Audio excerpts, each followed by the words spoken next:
Okay, good evening and welcome to the Littleton Board of Selectmen meeting for Monday, November 5th, 2018.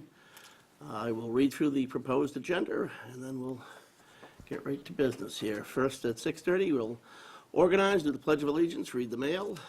At 6:35, we have a first of two sessions that we structure the property tax rate classification around an informational session. After that, we have appointments for patrol officer and dispatcher, public input, members' updates, meeting with council and perhaps planning board regarding adult use marijuana request for proposals, joint meeting with the library trustees to fill vacancy through the May 2019 election. 7:45, we have a public hearing for common victuals license from Intimate Moments of 295 Foster Street. 8 o'clock, we have a joint meeting with the Housing Authority relative to two vacancies. One, to fill a vacancy through the May 2019 election, and secondary, to consider the notice of vacancy for the tenant member on the LHA board. 8:15, town building and space needs analysis, meeting with the working group, and then also updates on Park and Recreation Commission related issues. And then we will hear from our interim town administrator with a number of items related to the special town meeting that was held on October 29th. And finally, minutes approval. So, with that, Madam Clerk, would you lead us to the pledge? Certainly. I pledge allegiance to the flag of the United States of America and to the republic for which it stands, one nation, under God, indivisible, with liberty and justice for all. Okay. First off, I would like to note, this is a significant occasion. Our 11-year administrator, Keith Bergman, we sent off with some good form and style last year, and he left with a smile on his face, so we wish Keith all the best, and I think it was important that I recognize that we've transitioned to our interim town administrator, Anthony Ansaldi, because I expect it to be so seamless that if I didn't point it out, nobody would notice. So, Anthony, welcome aboard. With that, do you want to take us through the mail, Anthony? Certainly, Mr. Chairman. The first item is the Baker Polito administration had a $40 million supplemental budget approved by the legislature. This was for Chapter 90, local transportation funding, aid funding. What this means for Littleton is that we will receive an additional $79,593, which will go to a special town meeting in May to allocate. Second item, for those residents that haven't heard already, but a week ago this past Friday, Secretary Ash was in town representing the Baker Polito administration. They came here awarding us a $1.5 million MassWorks infrastructure grant for the Littleton Common Smart Sewer Project. The next item, starting tomorrow at the transfer station, they will be accepting credit cards for the first time. There is a fee associated with debit cards and credit cards. It's a $3.95 flat fee for debit cards, and then there is a scaled fee for credit cards from $1 to $99.99. It's $2.50. $100 to $199.99, a $5 fee, and the other ones I don't think that will really come into play at the transfer station too often. But these are fees that are charged by the credit card companies. We can't waive them. It doesn't go to the town. So we don't control the fee either. So just to let everybody know. We did put that on our website. We also used Facebook and Twitter to get the message out. The folks that are instituting the collection, they're the ones that are setting the fee. Is that something that we wanted to bid on at all, or how do we arrive at who had to do that? It's a flat fee based from the credit card companies. No matter who you deal with, the same fee structure. Okay, so there was, I'm assuming as much, but I just wanted to hear that It's a answer. convenience. fee. Right, and Unibank, we already use Unibank for real estate taxes, excise taxes, Yes. and, Do they also apply a fee on those If you transactions? use They a do? credit card, yes. Okay, great. okay. And the last thing in the mail package is some good news. Our Elder and Human Services Director, Liz Trediak, had a baby boy, Benjamin Thomas, born on November 4th, 1:45 a.m., 8 pounds, 9 ounces, 21 inches long. It's tall. Yeah, he's tall. It's cute. And that's all I have for the packet, for the mail, Mr. Chairman. Okay, great. The informational session for the property tax rate classification. I see part of our finance team here. We don't have the assessors, Fred Friend was going to be attending, but he had a family but the emergency. Celtics are playing tonight. No, he actually had an emergency come up, so. So he's not here, and Kathy Miller, I don't know if you're aware, she had an illness. Oh, no, Yeah, sorry. so she's coming back to work part-time, but Okay, but I take it they were the folks that put together the very detailed information we have. actually, we put it, Steve put it Jointly? together, Yeah. and they both reviewed it, and everything's fine. Okay, all right, so Steve, you're gonna walk us through it, or Bonnie and Steve? Yeah, okay, terrific. And it was, boy, I'll tell you, there was a lot of detail here. And I can take this as brief or as in-depth if you'd like. I wasn't intended to go through the spreadsheet with all the numbers. I mean, that was for your information. And I'm more than willing to Well, go through that if you'd you like. just do what you think is right, and we'll let you know if you see this, that means, you know. So it's, And obviously, members jump in at any point. Cindy, this is your second go-around on, Right. yeah, don't feel a bit out of place if you're at sea at times. I freely admit it after several years that some stuff just never sank in. it's Yeah. good to go through a review because you only see it once a year. And it's not the easiest topic in the world Right. to get a hold of. Just the relationship between rate and, you know, I don't know, the newspapers always get hung up on, well, of course, newspapers don't exist anymore, but they used to, like that was significant. Yeah, but it was just a floating ratio. Right into my Okay. discussion. Go right ahead. with If you don't start, I will. so. Residential tax rates.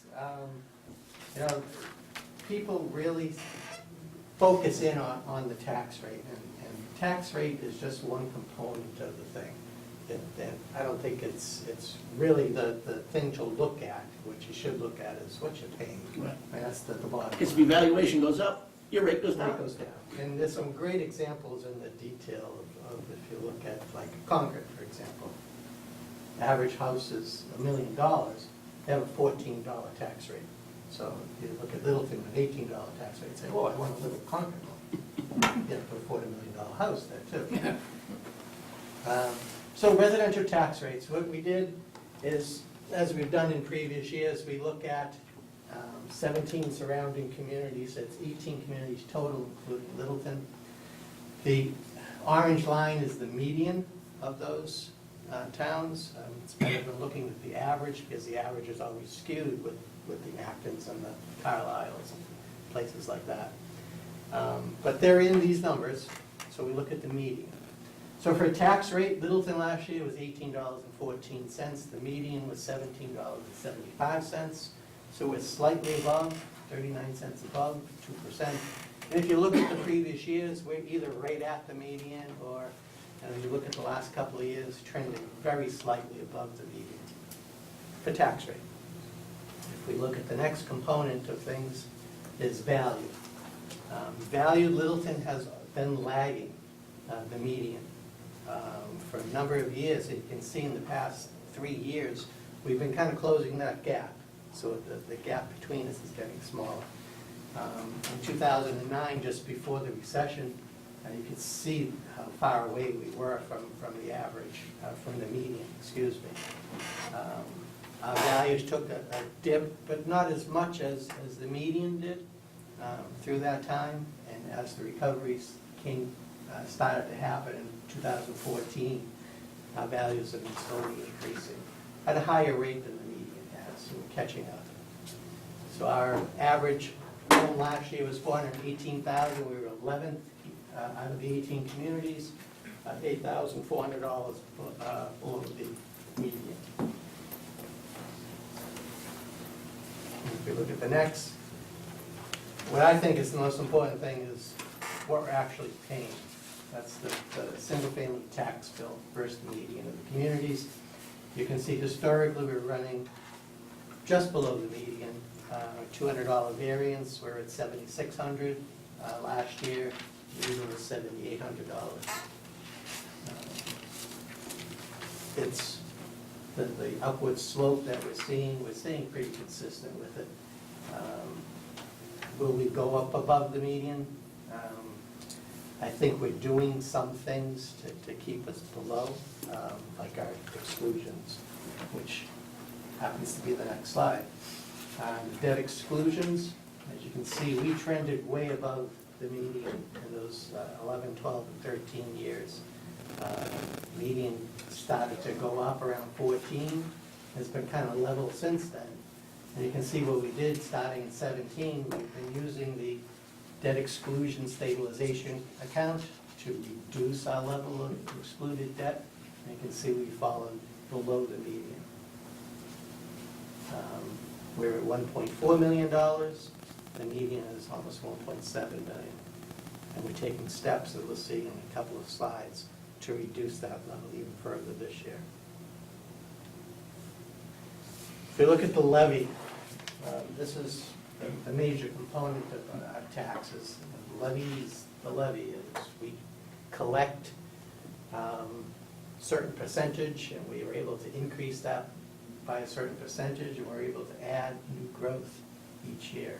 So our prior levy limit is $35.3 million from FY18. We're able to add 2.5% of $883,000. New growth in FY19 is $1.8 million.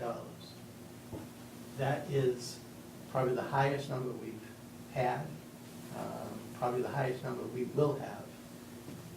One of the things that we've seen in previous years, and we'll see a chart a little later on, the makeup of new growth. And in previous years, it was commercial, the point. You can see exactly when the point came in, what happened with the ratio between residential and commercial values. Point is done. This is the last year with the point. We may have a little extra with the rock climbing wall that's being built there, and some other places that we're able to recognize a little bit new growth with full tenancy now. But after that, there's really not much commercial growth happening that we know of. The workers' co-op building, I mean, it's not going to be ready in time for January, because they were measuring new growth on a calendar year basis. So it's not going to be happening in the next month or so. Residential's going to be strong again. This number is mostly residential, as we'll see a little later. It'll be strong, not as strong as this year, but it will be strong. Basing our budget as we move forward on an inflated number. I know Bonnie will talk about this when she talks about budgets a little later on, but that's probably a challenge moving forward, because we can't start banking on $1.8 million of new growth each year and building budgets that have that incorporated and start compounding forward. So that's a little bit of a challenge. Okay. Our exclusions for this year, 1.3 million. You can see that number is trending downward. We're targeting right now FY25 as our level. We're able to sustain that amount over the next few years. We still need to continuously make contributions to the exclusion stabilization account each year so we can keep that level.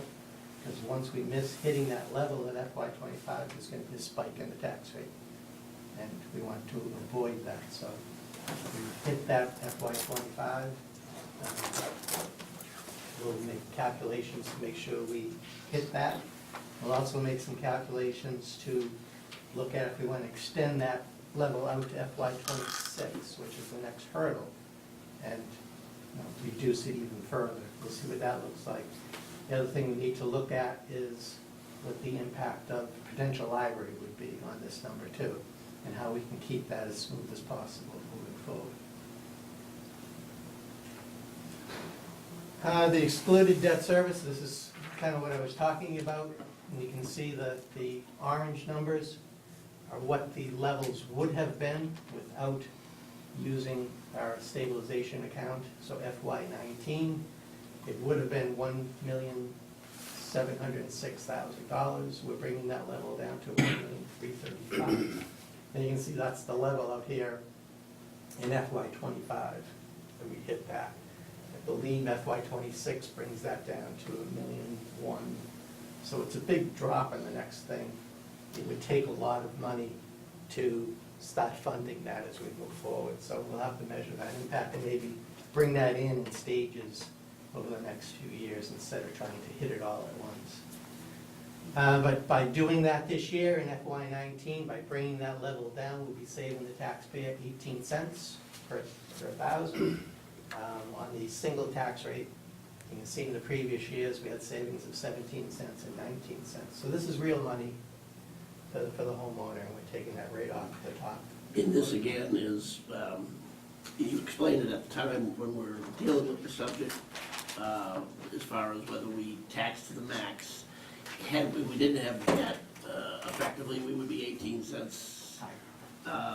Well, we would have the opportunity to be 18 cents under our levy, but we chose instead to apply that to reducing debt, having the same effect as being a less than full levy, because we're not spending to the full within the levy, we're just using a portion of that to pay off the debt. Right.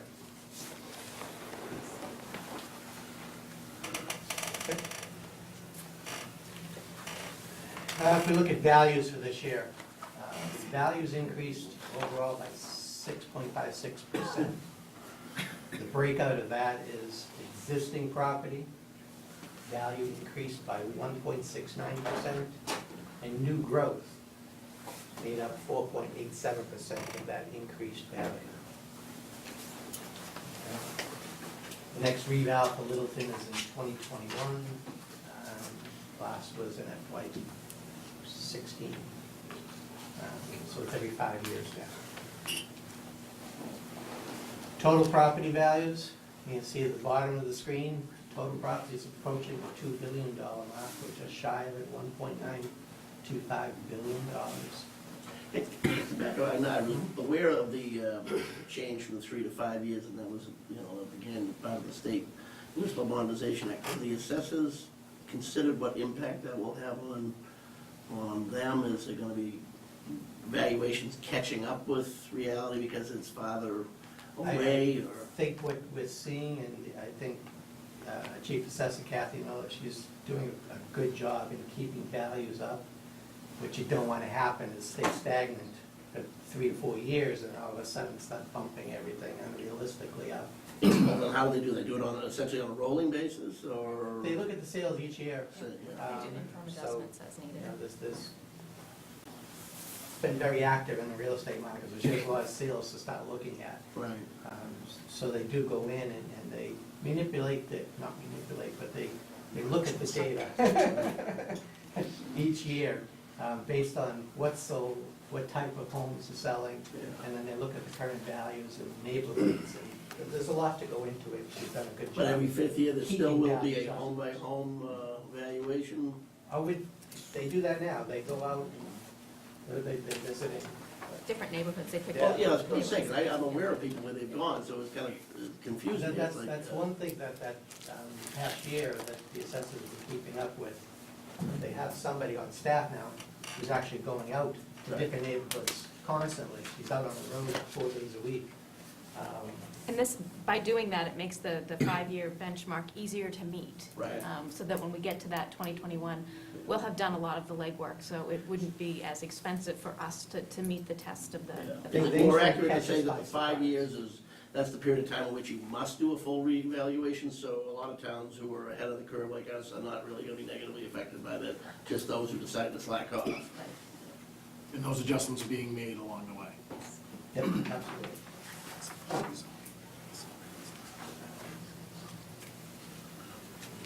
So I was saying the total property value is just shy of $2 billion. The blue is the residential property values, commercial industrial is in the orange, and the gray is personal property.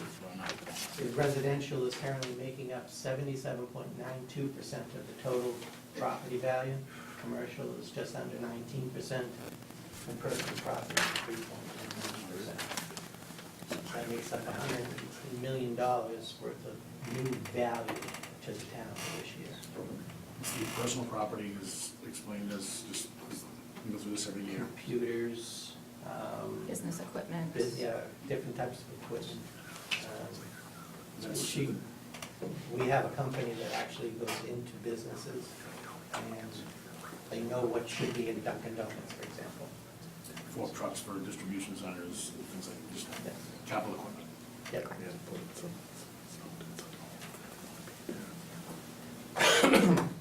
And looking at property values, this is as a percentage of total value. You can see the spike in FY15 at 79.68, so total residential value was almost 80% of total value of the town. And then what happened here with this decline is when we started to recognize some of the point coming in. So commercial values started to increase, so the percentage of residential value decreased a bit. We got down to the 77, 73 last year. It's increased slightly in FY19, and the reason it increased is right up in the top corner. So of the $118 million increase in total value, $95 million of it was residential value, or 80% of total increase, 19% in CIP. So the 80% is higher than the 77, 73 from last year, so that ratio is going up. So it pushed it up to 77.92. So we need to find more commercial growth. That would be nice, yes. It's coming, it's coming. Yes. Some of it's coming anyway. No. Yeah, thank you. Woke me right up. So this is the difference in, you know, we speak a little bit about that, this is the difference between total value and new growth. So this is, we're talking total value, so we saw the common, we're running a sewer pipe down the middle of the road, values, that property is worth more, so commercial value goes up. That's nothing for the levy. Until they do The something. levy is with a the levy.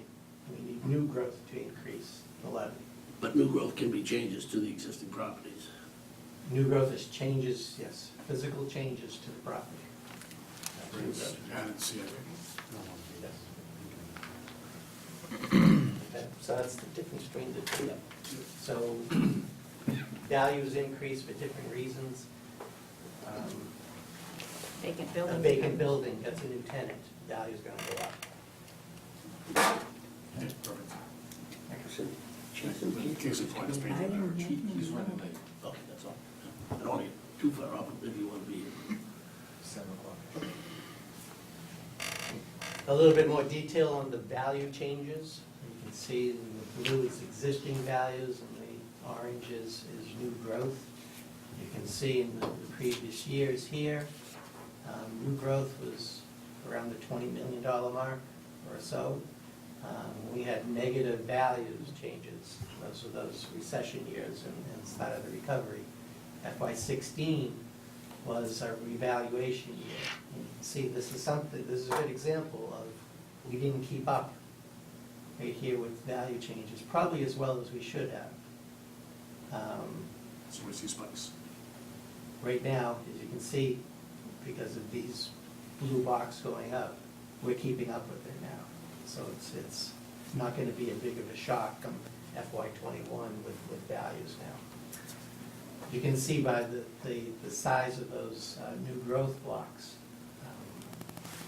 we really hit in these past 2 years here, recognizing a lot of the point, a lot of new residential construction going on. Out of the 80+ million for this year, $87.9 million in growth this year. 63 million of it is residential. 11 million of it is personal property, and 10 or 12 million in CIP, in commercial and industrial. So there's a big disparity there. If we start to see this new growth number start to go down, if we look like an average of all these years in here, new growth was averaging around $39.1 million. So if we bring us back to that $40 million mark or so in regular new growth, that's only $800,000 worth of levy. We have $1.8 million this year. So you can see where that number is going to be impacted. It's not going to happen next year, but over time, that probably is going to be the trend. Okay? You don't know.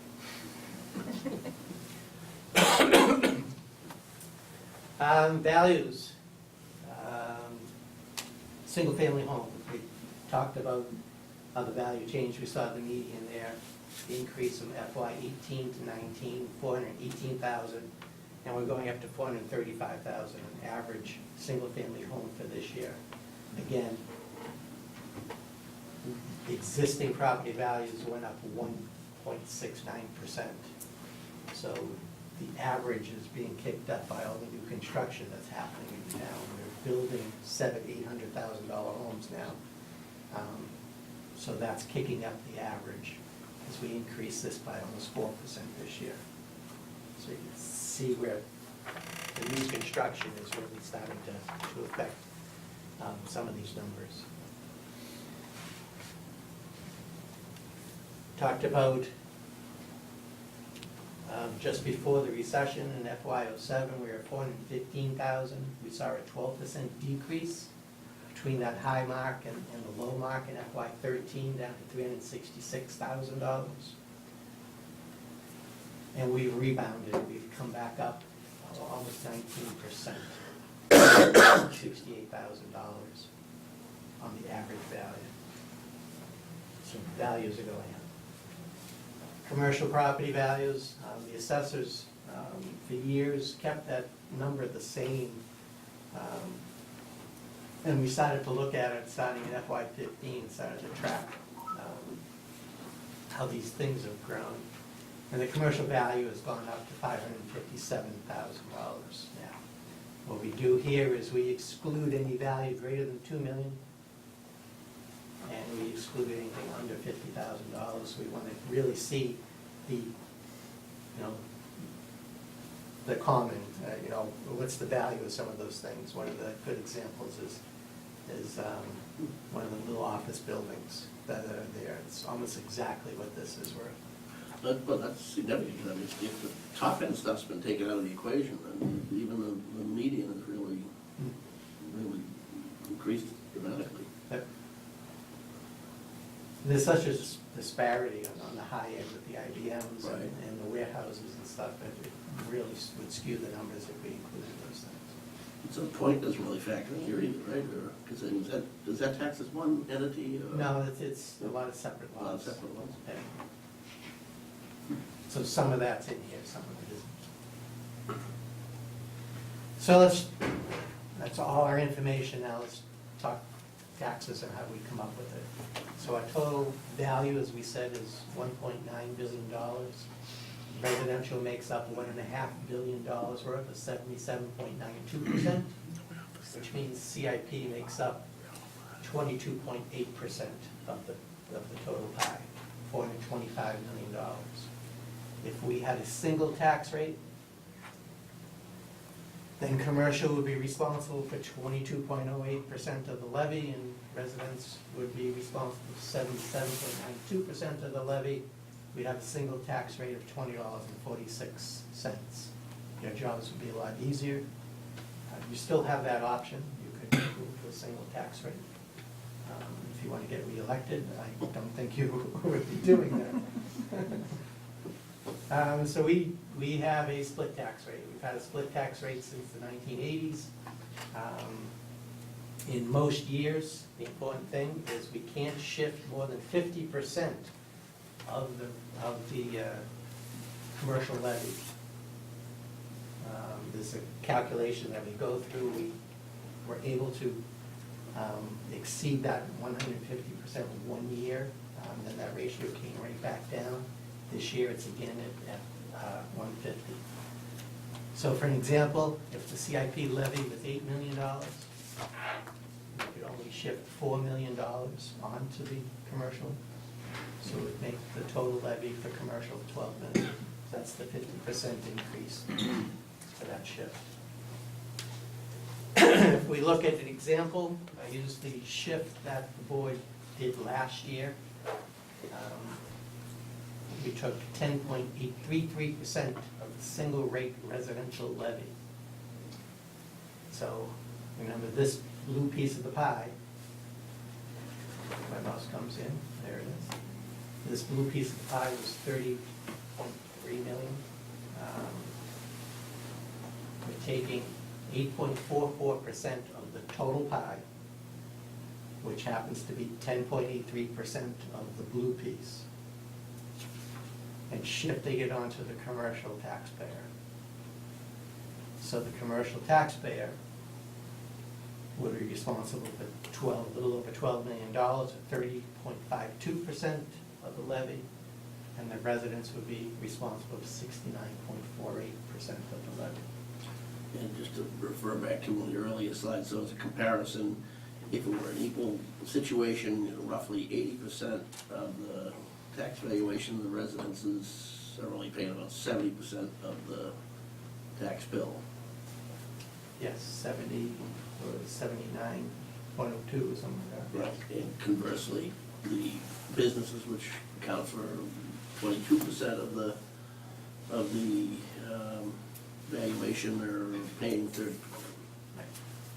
So in this example, again, all these numbers work out to be the same thing in this current year. My shift of 10.83, a CIP factor of 1.38, and a residential factor of 89,167. So all those things are equal to this year, next year, and you'll see that in some of the examples that we give you at the classification hearing. We'll say, here's the shift we did last year, this is the result. Here's the CIP factor we used last year and the result. It's going to be two different, totally different scenarios. Because those numbers last year, even though they were equal last year, result in different things this year because the numbers have all changed. We've added levy, we've added value. It's a hard concept, like, It's clear as mud. exactly. Just know that this is what we're really doing. We're shaping some of this. Don't get married to the percentages, because the percentages are just a way of getting you to where you want to be. If you want to be where you were last year, you just adopt the percentage that gets you there. So it's- Which is it's- different than what it was the previous year. Exactly. It's, just remember, we're shifting some of this blue onto the commercial. So that's really the only thing that you're figuring out is how much of that you're gonna shift. Historically, like I said, last year, the shift was 10.83%. Values, 77.73 last year, we upticked just a little to 77.92. And the residential percentage of the levy last year was 69.31. So you can see there's a little outlier here in FY14. The board at that time almost hit that max of 1.5%. So things got a little skewed in that year. And then the correction came in these following years to bring it back down. So you can Steve, if you allow me Yes, to sir. excuse you for a moment, just recognize the clock. I'm finding this valuable, but I also recognize we have other scheduled items here. Would it make any sense, and I'll leave it to the board, if we would interrupt this for a bit and handle a couple of, well, at least the police patrol on dispatcher appointments, and perhaps, I don't know whether we want to engage the planning board and council on the marijuana RFP I would be discussion. grateful. I would be grateful. Okay. I just don't want to start a lengthy conversation and then revisit this too far from now. I'm done with what I need to do, so. Well, if there's a any lot more questions. slides here unless you were, are these all gonna be part of what you're, No, those are the numbers that I could Oh, all go right, into if you fine. wanted. all right, so I recognize that, but I thought they were all slides too, so you're close to the end anyway? All right, then let's- I'm right at the end. I think that the appointees really want to get into this.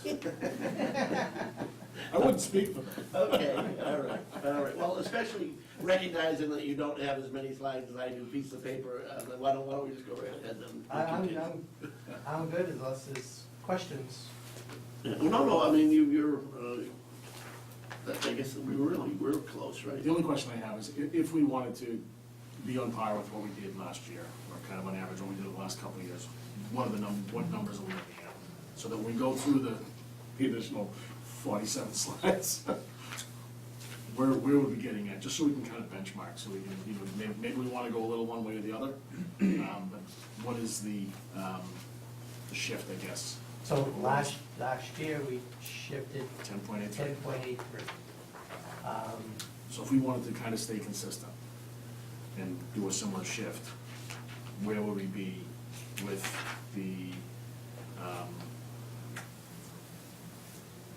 1 point, What would it be? yeah.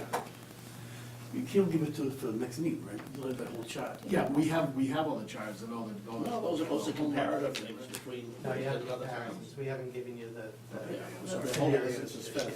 This is all interesting stuff, it's Littleton versus other towns type stuff. Is that all available on the website, people who, if we're not going through it tonight, people will check it out? It's in the packet, so it is, Okay. like, in the packet.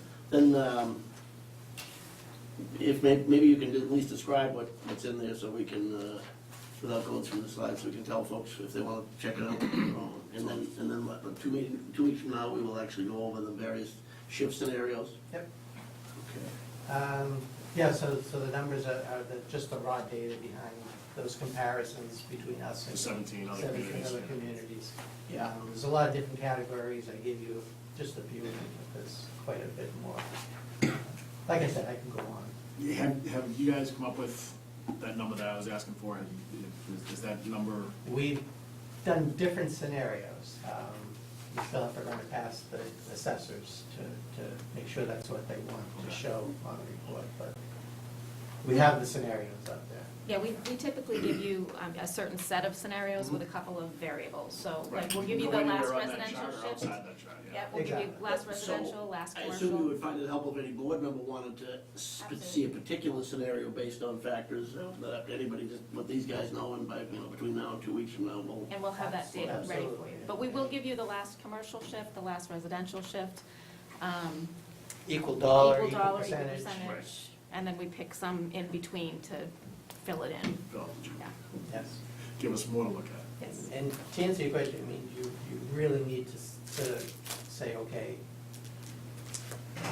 this is what happened, what's different from last year? Your residential values went up a little bit more than commercial, so that number is starting to increase, because we're building those $800,000 homes now. That value's number is gonna continue to rise. We're not seeing the new growth side on the commercial side, so that value may not change Which may as affect our much. decision on where we think that shift should go. Right, Correct, because if the commercial class isn't growing at the same rate, then by doing whatever you did the previous year, slides us closer to that 150%. Just by doing nothing. Right. We kind of go. I'm just towards looking for the like a benchmark, just kind of Yeah, jumping off point. gotcha. These comparisons are great, it's so like, 17, you know whether or not you beat them on the football field or the field, the hockey field. It's good to see whether you beat them on the tax field too. I think those numbers are great, just to make sure, see if we're, I mean, here's in one the- point that we're just way off base. Here's the data point, total residential tax thing, so it's like how much you grown, our growth rate was 5.42%, right? Okay, so the 4 towns ahead of us couldn't be more different. You got, rural towns like Harvard, Dunstable, and then you got, more developed towns, Air, Pepperell. So where does it come from? What's drives? It's all local factors, I guess. Stuff on the ground in those towns, or is it all? I know in Prempel's case, because I was looking at that, what happened with them, they basically doubled their excluded debt. They went from 700,000 to $1.4 million, so they had something that they brought outside, and their average tax bill went way up, but their values stayed down. All right, so that isn't just factors of values, it's values plus what you're spending above and beyond the levy. Well, okay, And if you look at someone like, I think it was Harvard, right. they must have had a rebound year, because their values went way up percentage-wise. But their tax bill was. That was one of the few areas where we were distinctly near the top of the, the chart, for what it's worth. But there's, as you said, the details tell the whole story, not the bottom line. All right. Folks, have any particular questions for Steve, Bonnie, now?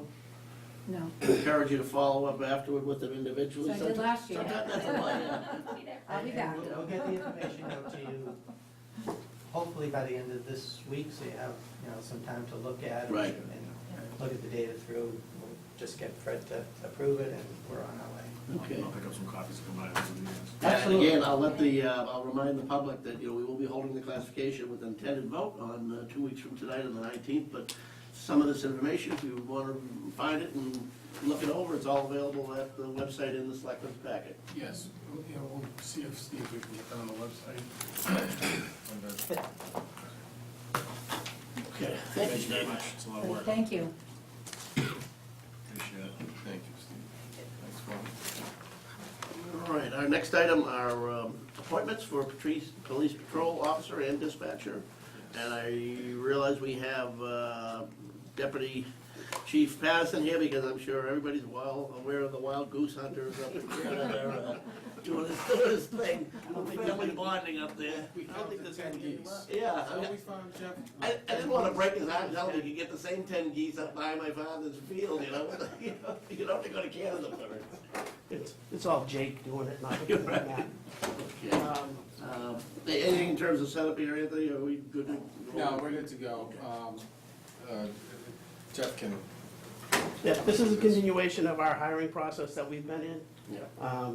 It's the same process they went through that the other two we just brought on, but we just kind of staggered the bringing them in, because bringing 4 people in at once in the size of our department to train is difficult. Smart. So, we have Alex Johnson, who recently graduated from the State Municipal Academy in New Braintree. He's worked part-time for the towns of Douglas and Brookfield, as a reserve officer.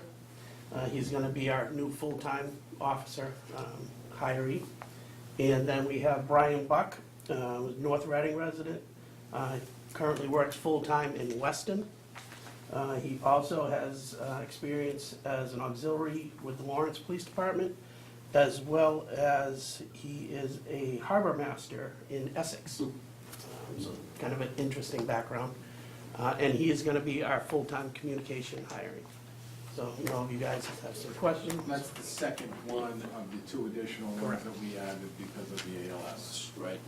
Okay, what I will do, what we generally do is, Grill you. yeah, right. I hope we're prepared for that. No, I give each of you, since it's 2 different positions, give each individually a chance to tell us a little bit more about you. We have seen your resume and your cover letter, and where you come forward with the full endorsement of the department, and we appreciate that. But it's good for us and for the community to know who you are. So if you wouldn't mind, maybe we'll start with Alex, and you can tell us a little bit about yourself that may not come out in the paperwork, and I'll ask board members if they have any questions. Thank you, sir. You get my voice leaving me? Okay. Actually. And board members have any chance, if they have any questions for it, we'll ask. You don't have to sit way over there. I know, I'm like out on an island, no, wait for Chase to come. Okay. So with that, Alex Johnson, please tell us a little bit about yourself. Sure. I'm a Worcester resident, born and raised in Worcester. I currently reside there. I attended Worcester State University. I have my bachelor's degree in criminal justice. I have a minor in political science from Worcester State. I attended the ROTC program through WPI for a little bit while I was in Worcester State. However, I did not go into the military after the ROTC program. I am a graduate of the part-time Boylston Police Academy, as well as the State Police Municipal Academy. I've worked part-time with the Brookfield and Douglas Police Departments as a reserve officer. I also dispatched for the Douglas Police Department and the Charlton Police Department for just about 3 years. I've worked in juvenile corrections, Department of Youth Services, as a residential counselor.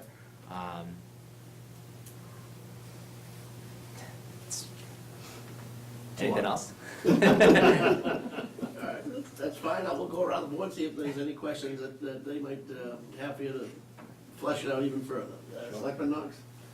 One question in general, what brought you to Littleton as opposed to looking for other towns?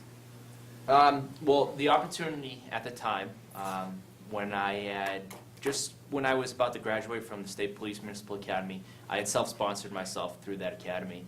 I had been looking for different departments. I saw the posting for Littleton, did some research with the town and did some research on the department itself. Spoke to a few people who know police officers on the town, and everyone spoke very highly, not only about the town, but about the police department itself. So I think another thing that attracted me is the size in the area. Although it's a smaller town, it's very well built up, and I think that was something that was very attractive to me as well. I noticed that your minor was in political science. Was that, keeping in mind you have to deal with us sometimes? No, I would have. That's more psychology. Yeah. I'm all set. Thank you. Okay. Selectman Coach? All right, Alex. Don't get to the ROTC question, are you? I am. ROTC. Okay. As a graduate of WPI's Bay State Battalion, speak a little bit about the ROTC experience and how it may have prepared you to get into a career of law enforcement. It was a great experience, not only with command and structure, like military structure, but also leadership experience. I was a cadet first sergeant for the company, my company at WPI. So I was in charge of, it was around 110 cadets at WPI. So it was a lot of, I had a lot of great experience with leadership, organization, being on top of things. I would have loved to have commissioned into the military. They just didn't have any more spots that were open. But the experience definitely helped me in transition into law enforcement to where I am today, for sure. Good luck. Selectman Napoli? Certainly so. I was going to ask Ms. Selectman Knox's question, but that's okay. We'll start with you next time. Yeah, I know, I appreciate it. So reading through your resume, I see you have a lot of experience with the Department of Youth Services, which I think is wonderful, especially for a small town like Littleton. We have a lot of youth programs in town, a lot of the kids down at Alumni Field, and it's great to see someone that has experience dealing with the younger demographic of our community. Do you have an example of community policing you could share from your past experiences where you dealt specifically with the younger adults in those communities? As a police officer, or as working for the department? Either one. Okay. I could say, as a police officer, taking the experiences I had with Department of Youth Services, because I worked in a locked facility with juveniles who were essentially convicted, and it was essentially jail for them. But I got to know a lot of the kids, and I got to learn about them. I saw the bad sides and the good sides of what they essentially did. So bringing that to the community, for instance, working in Douglas, there had been a few times where I was involved with juveniles who are basically up to no good, and being able to talk to them about what their potentially what they could go, end up, in the department. I think a lot of that helped me with discretion, especially, using my discretion in a positive way so that I didn't put a bad mark on these juveniles' lives, because I could see, what could essentially end up, where they could end up. So that was definitely something that helped me. That's great, excellent, thank you. Yeah, I used to work in the DYS system too, on one of the programs used to be based here in Littleton. We would get kids who had, out of Westboro, who had been, Yep. behaved themselves long enough that they would try them out at a residential home, and it's a great eye-opening experience. Oh, And I can only imagine that helps you as a police officer to have had that experience. It shows in your answer to Cindy's question. I'm curious in a general sense too, are there areas of police work that you're interested in doing more, that, maybe you haven't had a chance to delve into yet? Always curious about what you're curious about. So is there specialties in police work that you would like to get more acquainted with or develop proficiency in? I think initially something to do, I'd like to get more involved with community policing. And going back on working with the department, definitely with juveniles. And I know that there are different programs, like the town of Littleton and the Littleton Police Department, that they have for the juveniles, the Explorers program. That's definitely something that I want to look into and do more, because I really didn't have those opportunities working in the two departments that I worked for before. Okay. All right, I'll also note I'm pleased with the honesty you have in your resume that when you worked at Compass Tavern, you identify yourself as a bouncer, not a doorman, so I think that's terrific. Yeah. So we're in. You thought goon was a... Yeah, right. This is Alex Johnson, where, if you're interested to ask any questions, I don't know if you had a chance to see his background, but he's a patrolman designate, and this is Selectman Gerbig. Nice to meet you. So if there aren't any further questions of Officer Johnson, we'll move on to Dispatcher Buck. Brian, please tell us about you. Sure. My name's Brian. I grew up in North Reading, born and raised. I currently work for the town of Weston. I've been working there for about 2.5 years. Before that, I worked for my father rebuilding pianos for That's a full-time. first. We have not had that before. Yeah. That's cool. Yeah. It was fun. I did that for about 6 years, full-time, part-time since I was like 12. Other than that, I've got a wife, a daughter, and a dog, so pretty busy home life. I will do the same process and start at the other end of the table this time around and ask Selectman Napoli if you have any particular questions for Brian Buck. Interesting background, especially with the piano building business. One thing I do want to ask you about was the harbor master position. That is, sounds so interesting to me. So you're still currently doing that Yes. position? Can you tell us a little bit more about that position? It's a pretty basic, sort of like a harbor patrol. We go out and enforce, safety mostly, help people if they get stuck or anything like that. We maintain, there's a buoy system where people can be put on a list. There's some rentals as well that get managed through us. We also have a public boat ramp where we tend, collect fees and things like that. That's excellent. I'm just intrigued by that position, so thank you for sharing that and welcome aboard. Welcome to Littleton. Thank Chase, did you want to ask this question? No. He's saving it up for later. Okay. I don't have any further questions to you. I was curious about your two job experiences that Cindy already mentioned, so I'll move on to Selectman Coast. So, staying within the experiences at the Lawrence, remember the Lawrence Auxiliary Police Department, you mentioned some supervisory and some training roles that you held there. I'm Yeah. just kind of curious to see.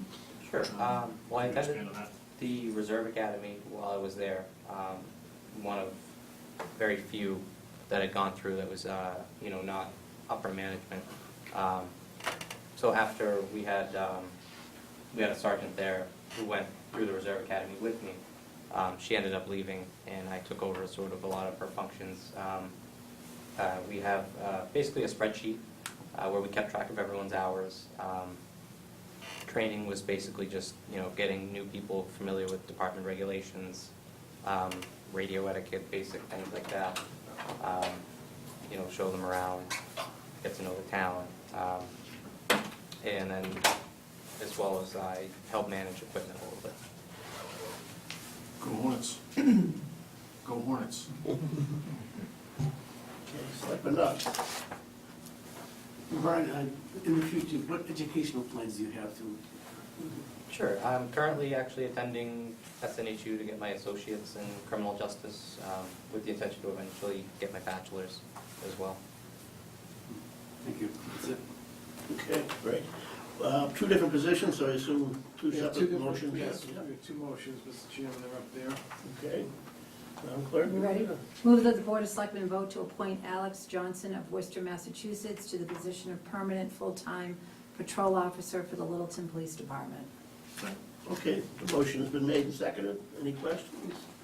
If not, all in favor say aye. Aye. All opposed? The ayes have it. Congratulations.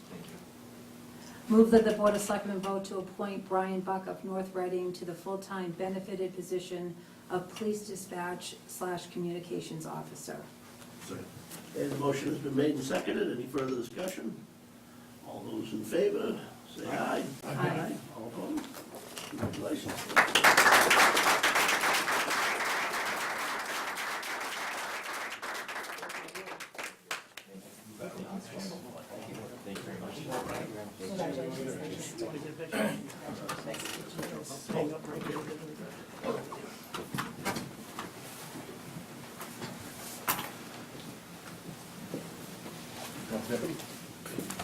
Sure. Jeff, you should come up. Did you up on the table? Can you get it? Chad, up here you go. Me?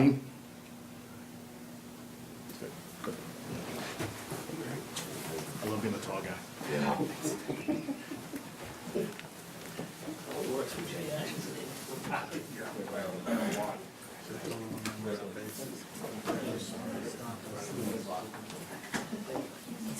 Okay, we'll try to pick up time here, but let's see how badly I've jinxed us by just mentioning that. We next have public input and members updates. Members of the public, just ask you if it's a agenda item that you're here to speak with us about.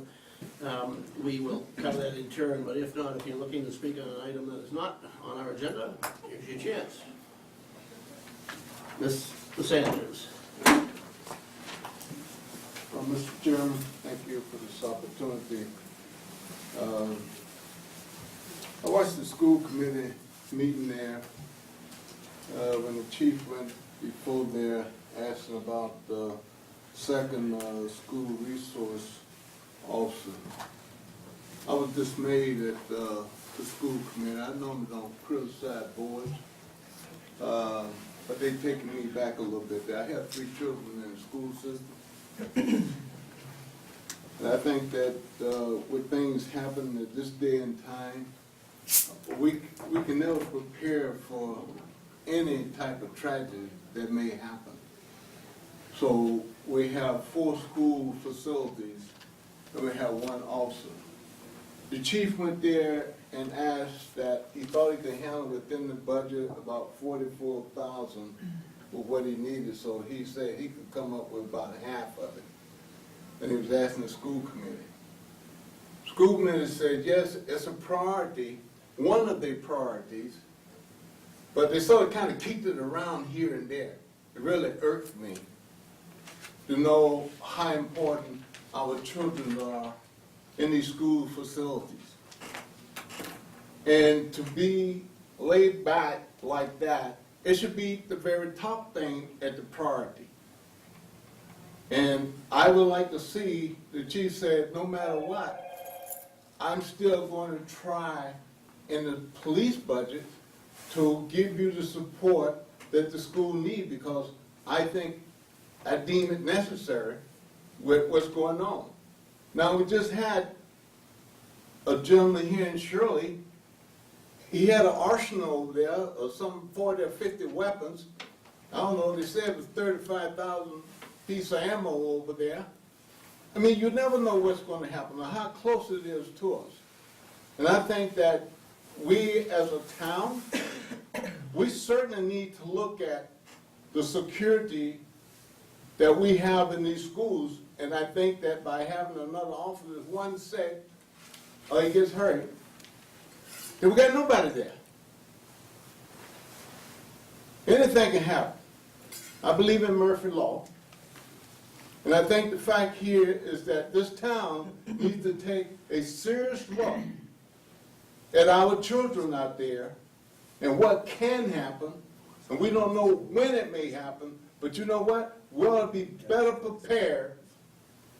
And for them to kick around about $22,000, school committees are famous for hiding money. When they need something, somehow they always come up with the money. I deem that there's nothing more crucial than to have some security at our school. And I'm here tonight to tell you that I look for you to support the chief with the need of this second school resource officer. It is very important. You got a lot of things on the agenda here tonight. I had a couple other things that I wanted to say, but this is the most crucial thing to me tonight, is to make you aware that I'm going to be watching and I'm going to support this chief with this because I deem it necessary. Anything can happen anywhere. Thank you. Thank you, Mr. Sanders, very eloquently spoken. I know you pay attention to what we do up here, and I know you're aware we've had prior discussions of that subject. There's a lot of support of this board for doing the second school resource officer. With that being said, we work collaboratively with the school committee, and I don't want to be in a position of criticizing them when it's an ongoing process, and I think we want to end up in a place that they're happy with, that the police chief's happy with, and that the town's best served by. But with that, I'd invite any other member who wanted to comment to do so at this time. Right. And you don't have to. No, Okay. I think you pretty much surmised what we want to say. I think they're going to revisit that, Mr. Sanders, at the next school committee meeting later this month, I believe, that position. But there was a lot of support for that position from this board. And one thing, I don't know that if you saw the joint meeting, I think was the Finance Committee and the School Committee, they're starting a program called Project Alert at the middle school. It's a drug preventive education program. There will be a police officer teaching that program at the middle school, along with a member of the Littleton Coalition Against Addiction. So we will have an officer in the middle school starting in January, which will be helpful, and it's sort of the first step to implementing that second SRO program. So that is definitely something that's a priority for many board members, and I know some members of the school committee also supported that program. So it is something that's definitely at the forefront of all of our minds. And personally, I agree with you 100% about the importance of it, especially in this day and age. So I appreciate you coming to us tonight and voicing your support for Chief Bernard in that position. Mr. Chairman, could I just add one comment? Briefly, sure. Yeah. That was the position that they was talking about in January, that the superintendent and principals at the school was an agreement, that there was a need, there was a benefit. The school department was saying that they need to look at their budget before they would go forth and support this here. But the chief said that he would, continue to support. And he said they're going to be getting 3 in 1, because he said they're going to keep the cop down there for the traffic at the high school until they get the light in. Right. Thank you. Sure. Thank you. Any other members of the public? Otherwise, yeah, sure. Hi, I'm Jenna Brownson. I'm a member of the Board of Library Trustees. I wanted to thank Selectman Napoli for coming to the fundraising event that we had on Saturday and wanted to update the board as to our fundraising efforts. Since January of 2017, $221,000 has been raised between gifts, donations, and the mini golf event that we had. The hashtag Building Community 01460 campaign that started just a couple of weeks ago has now raised close to $50,000 in either gifts or pledges. And we are looking forward to people continuing to put their dollars behind their commitment to our library to help defray the taxpayer costs. But I wanted to thank Cindy for coming. It was a really fun evening, and we look forward to other fundraising opportunities to which you will all be invited. Well, I was planning on being there either. Also, you might hear I'm just getting rid of some laryngitis, but I did put a check in the mail. So I sent it in care of Judy Grant. He said she was the one who called me. But I normally don't miss out on a wine tasting. Yes, yes. And apparently there was an open bar that had been more widely promoted, might have drawn some more people. But we did sell out the tickets, and it was a benefit to the library to be able to have that event. So Terrific. yeah, thank you. All right. And with that, board members' updates, I'll start over with Mr. Knox. I'll pass, because I don't think we have other things to talk about. Okay. Mr. Coast. So I just got a couple things. One of them is, just wanted to ask people to keep in their thoughts and in their prayers. Vice Chairman from the Air Board of Selectmen, Chris Hillman, had surgery today, and pretty significant surgery, so just have people kind of keep him in their thoughts. Also, the Littleton High School football team won a semifinal game against Millbury on last Friday evening, 37-22, and they will be in the Central Division Championship, will be this Saturday night against Blackstone Millville at Doyle Field in Leominster, so that's 5 p.m. Saturday. So if they can beat Blackstone Millville on Saturday, they would play the champions from the north, which is either going to be Hamilton Wenham or Stoneham, and if they in turn win that game, they'll go back to Gillette. So they're having some continued success. Terrific. All right. Mr. Gerber. Just one thing to note, update folks on the work that the Sudbury Valley trustees in concert with the Littleton Conservation Trust, their work to preserve the Smith property. Right now, there's a crowdfunding campaign going on. Sudbury Valley trustees needs to raise about $185,000, or the total, I don't know currently what's outstanding, to acquire that property by December 2018. Their crowdfunding goal was $35,000, and they're about $30,000 into it. So they're very close to their crowdfunding goal, but if you do have a few extra pennies kicking around in your pocket, please consider making a contribution to the preservation of that 60 acres split between Littleton and Terrific. Thank you. Ms. Napoli. Certainly, so there's a special Veterans Day ceremony this Sunday on Littleton Common, commemorating the 100th anniversary of the end of World War I. So it is on the 11th day of the 11th month at the 11th hour on Littleton Common. So we're hoping that the public will come and support our veterans and commemorate that special milestone on Littleton Common at 11 o'clock. And there will be a luncheon following that ceremony at the VFW, so the public is welcome. And if anyone has a family member who served in World War I know that John Borowski would like to hear from you, because we would like to acknowledge that family member during the ceremony. But we really hope that the public will come out and support the veterans and attend this event this Sunday. Thank you. And it's great to be doing it at Romley Memorial Corner, which Yes, you're at the putting so much effort into Yes, absolutely. restoring The it. Edgar P. Romley Veterans Corner, which is coming along nicely. We have 456 names to add to the Veterans Corner, and we are getting ready to relaunch the GoFundMe campaign to raise money for that tribute. We currently have close to $25,000 that we've raised, and we're really looking forward to finally seeing that project come to fruition and get those other veterans' names added to that corner so that they can get the acknowledgement that they deserve. And our goal is to unveil it in November of 2019. So I know the veterans are really excited to finally see this project moving forward, and we've gotten a lot of support from the community, so we appreciate that. If you don't mind, I'd like to acknowledge an idea you had that I hope we'll be able to act on in the next couple of weeks, and that's that, well, a year ago around this time, we did a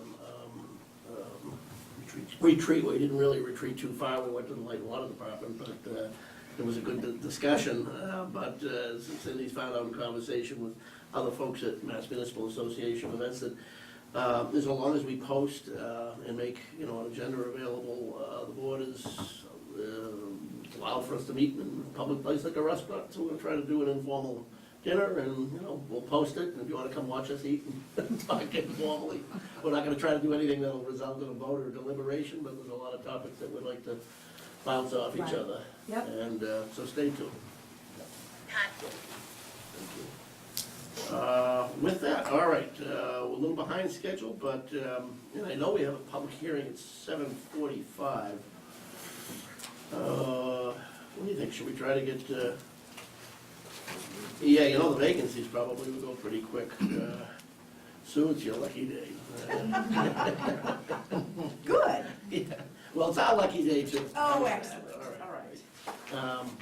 Yeah, if the planning board doesn't mind, we just expect that'll take more than 5 minutes to discuss the marijuana business. So with that, Anthony, do you want to speak to the Sure. library trustee's position? Sure, Mr. Chairman. We have a vacancy that was reported to us. We put a public hearing, public notice into the newspaper asking for people to submit their applications by October 31st.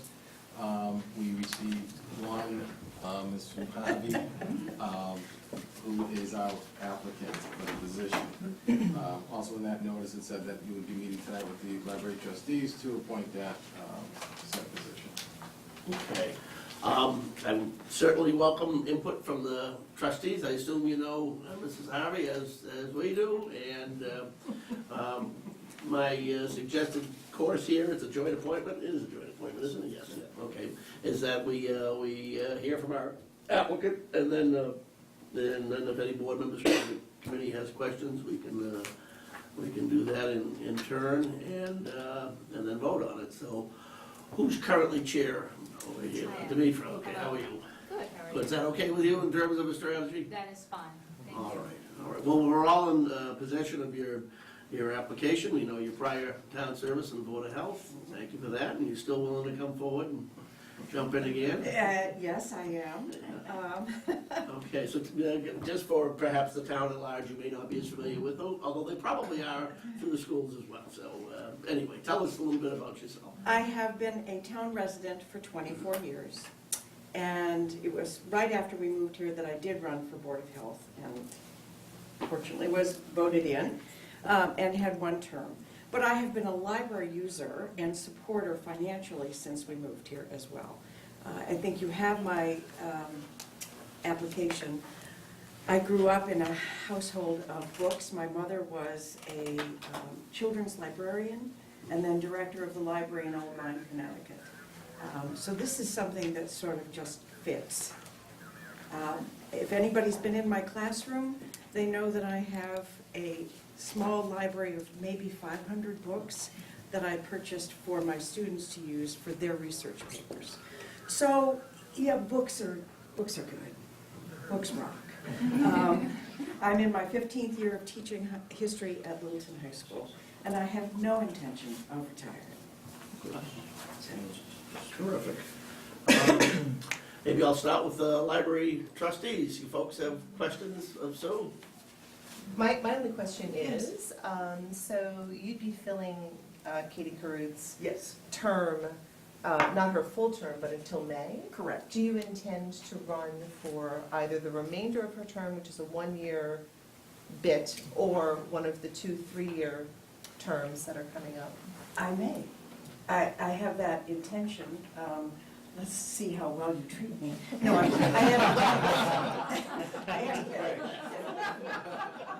Yes. Wow, that's why Danny Amendola's in Miami. We usually have snacks at our meetings. Oh, well then, okay, snacks, you got me. Well, you're meeting right now, we're at a Any other trustees? No? Okay. Selectmen members, questions? The only question I had was what Jen asked. Okay, What are you reading right now? good question. Right now, that's a great question.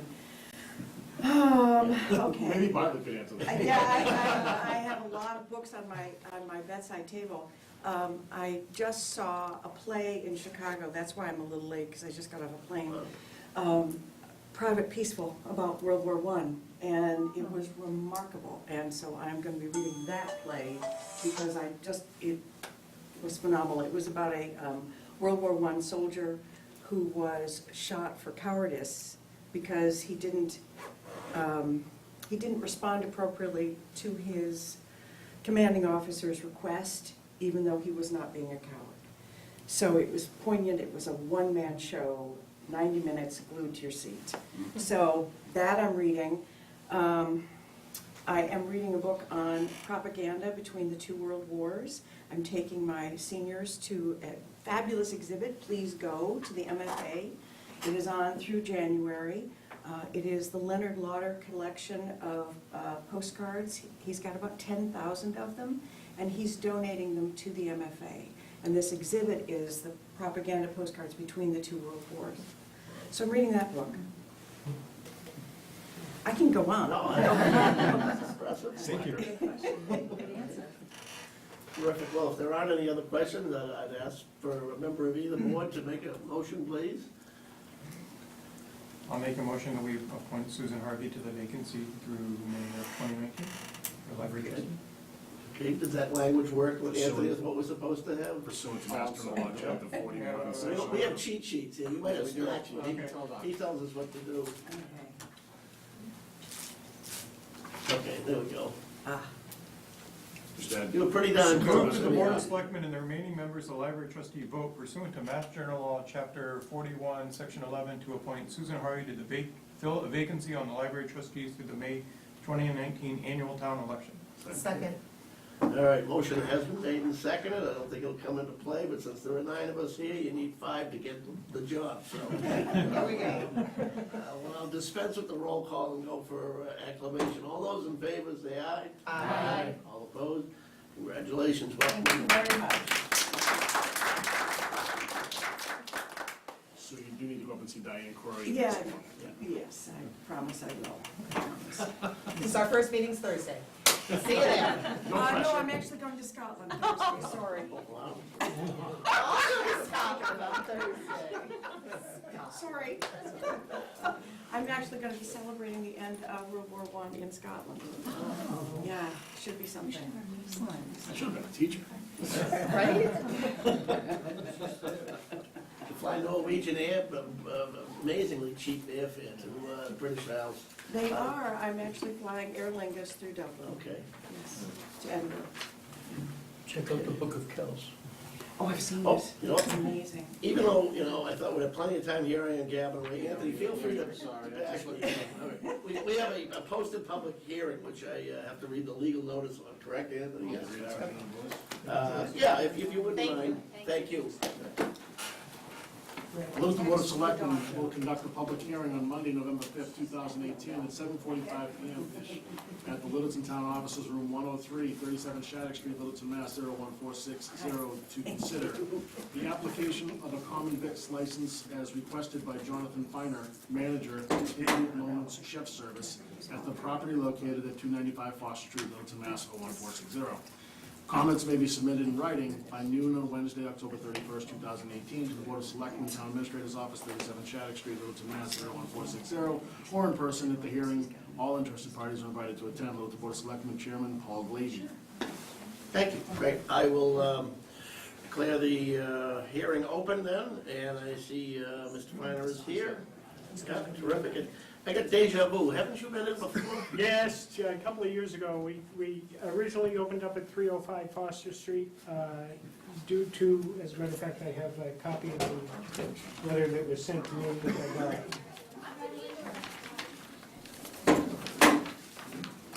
which I will. Okay, well, it might be something we already have. Do we- I don't know that you have this one. Okay. so if Oh, all right, thank you. All right, Pass it around. Yeah, I'll give it to Anthony too for the record. Yep, that's fine. You want to explain this to us? Right, what happened is, a couple of landlords ago, or a landlord ago, at 305 Foster Street, they put in the requisite grease trap outside, but they failed to make sure that it was connected to the kitchen.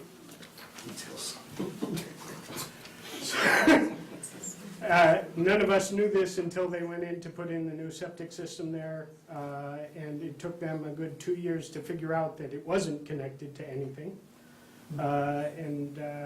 So the choice was to get the old landlord to fix it. Unfortunately, trying to not badmouth anybody, but the old landlord's idea of fixing it would be to rip up everything in the middle of the day and basically cause a nuisance. Or the new landlord could fix it, and they would do it right, but the cost is cost prohibitive. The third option, of course, was to close down the restaurant at that location. And that was what was decided, and hence the letter that was sent to me. I had very little notice, so basically throwing everything together, I had already been approached by 290, the owner of 295, to perhaps come in and open up a satellite place down there. So perhaps just starting with the positive, just why don't you describe the operation you're looking to do with the new location? Right, so the new location,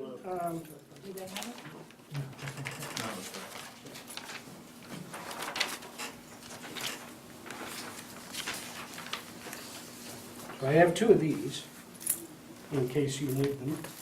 These are the descriptions of the, one that way and one that way.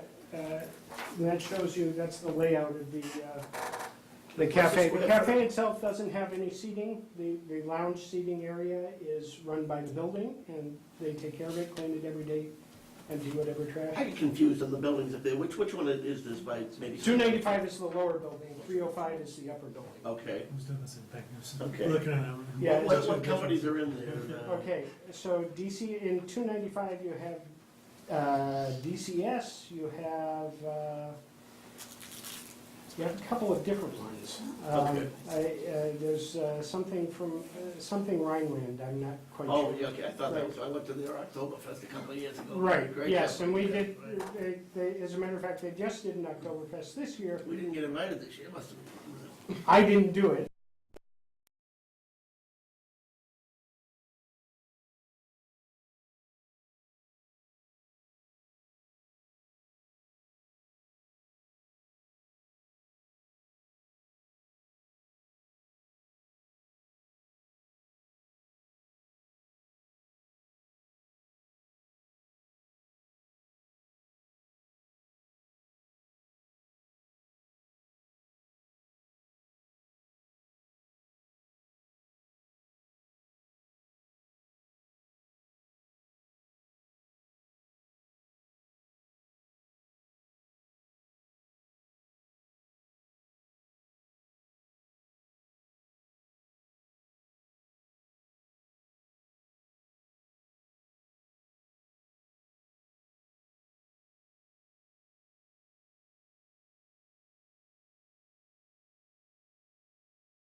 So what we have here, did we get this information as well, quoted to you? So, I'm sorry about that, but we have a memo from Chris. Do you want to walk us through any good slides, did you?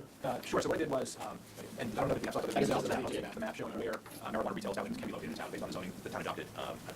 Most of the work, here's the bylaw, which you're very familiar with. And as Anthony said, pursuant to state law, the town has to allow for at least 2 retail marijuana locations in town.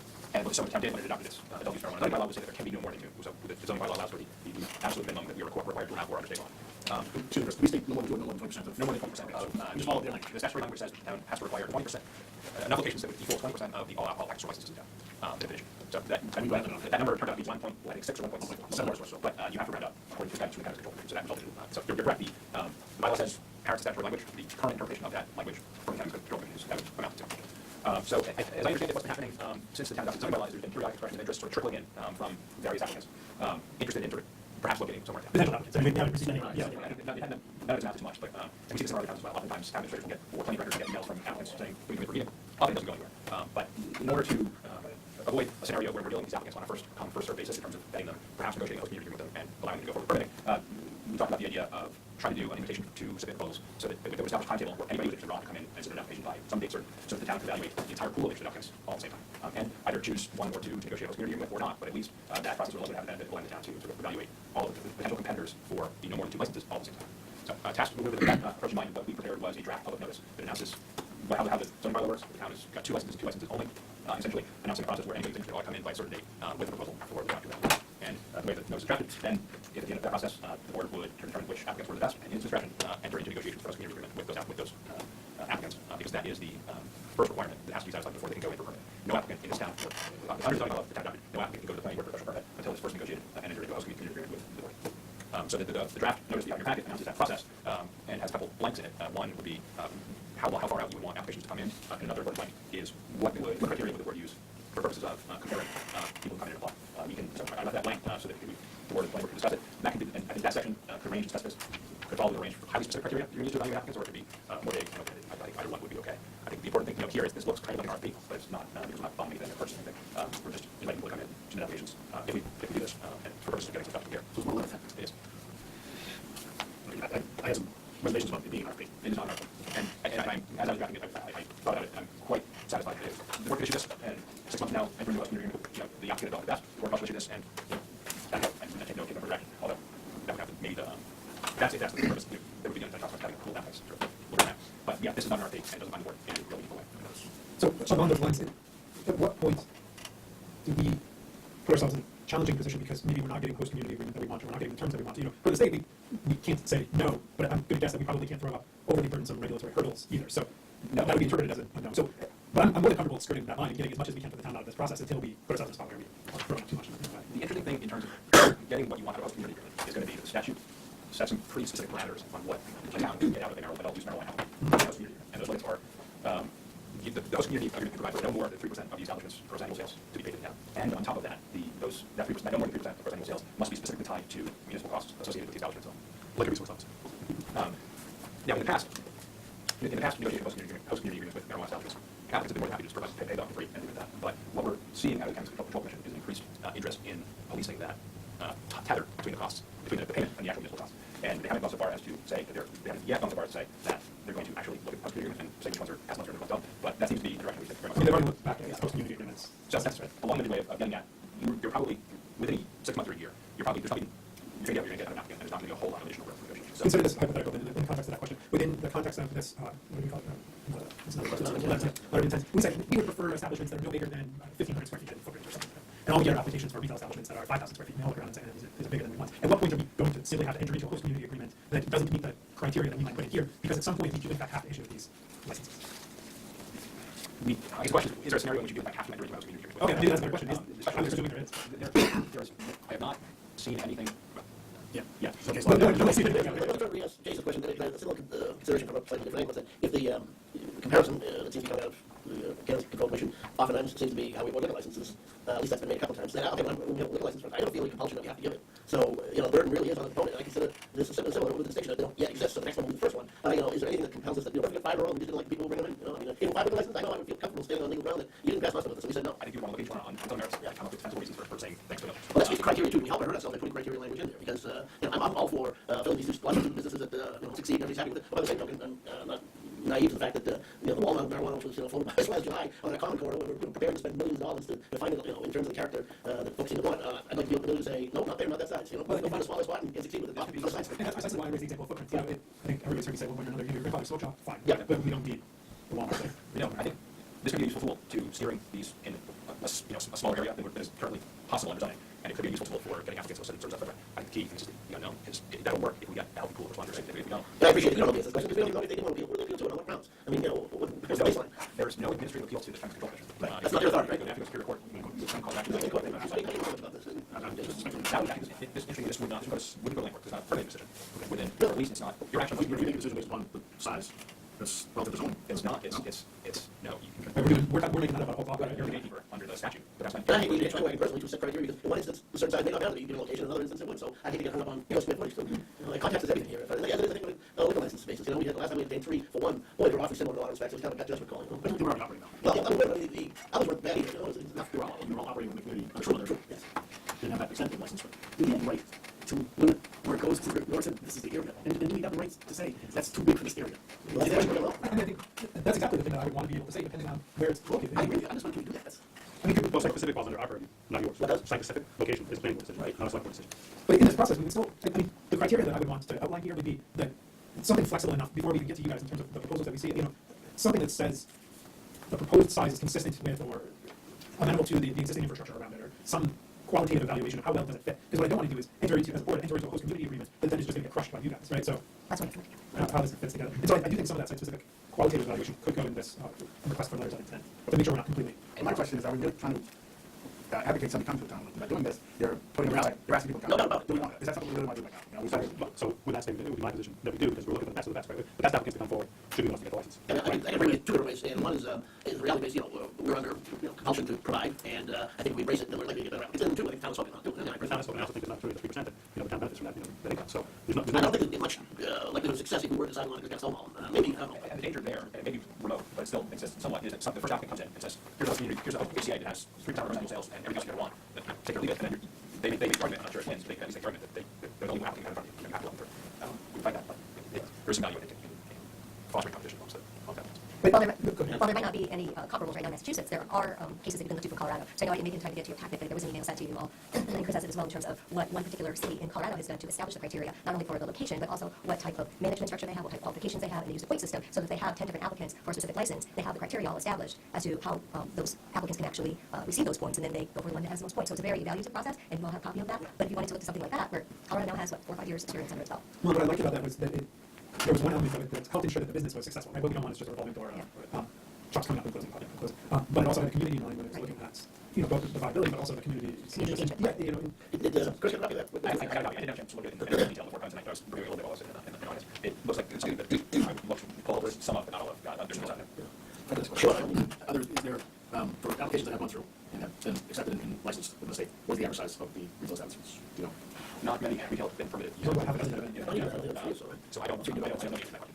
But that's entirely, the size of the establishment is entirely within town control. Like, I don't know that we've specifically addressed that in something by itself, but that can absolutely be covered by the planning board during the special permit hearing. It's not coming out of this version, like a license here, we do, and have spoken to how big the shelf space behind the counter would be for, so when it kind of speaks to, not, you have a right to be here under a license, or a permitted use, however, we have a right to regulate. And so this would be the third level of review. The other two, and so this would just be to pick who gets to come in and start to negotiate with you over HCA. So that HCA negotiation process will then talk about stuff like square footage or footprint, even before you have the planning board. So I think there's value of talking about that before they get to the last thing we want is someone to take out a lease on a 10,000 square foot building and then get to you guys and go, no, 1,500 square feet, that's as much as we're going to permit. And now we're here with that. We can make it clear to applicants what we're looking for in terms of balance there before they show up in front of you guys and you guys get your hands tied up. Question, without mentioning names, how many have been approached by potential retail, what was the last one? What would you read on how real they were, how close they were? Yeah, for retail, 2. The last one was just before town meeting, for interest in the place up in Pioneer Road. So it was site-specific? So it was site-specific. I think you already talked to the. All right, was that affiliated with anything, if they already been in business with other municipal forms? Okay, and the other ones we all know back in, when it was June, July, when it came out of the gates.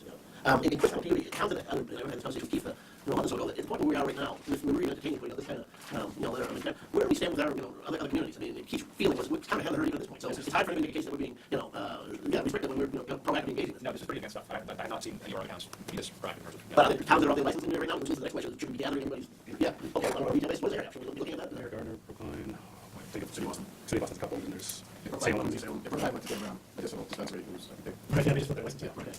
So should we at least be looking at languages for, those structures they have for a little bit of town? I mean, I'd like to encourage you to dive into that. I mean, I think before we pull the trigger on something like this, maybe we want to at least get that to other towns are doing. I mean, to the extent that you- Right, but even if we haven't done this, let's have it in, them, but you know, they're doing it in other states. I'm going to spoke to you guys in Colorado, whatever they don't know, so I don't know what that says. This is my better place. Okay. So get better access to the.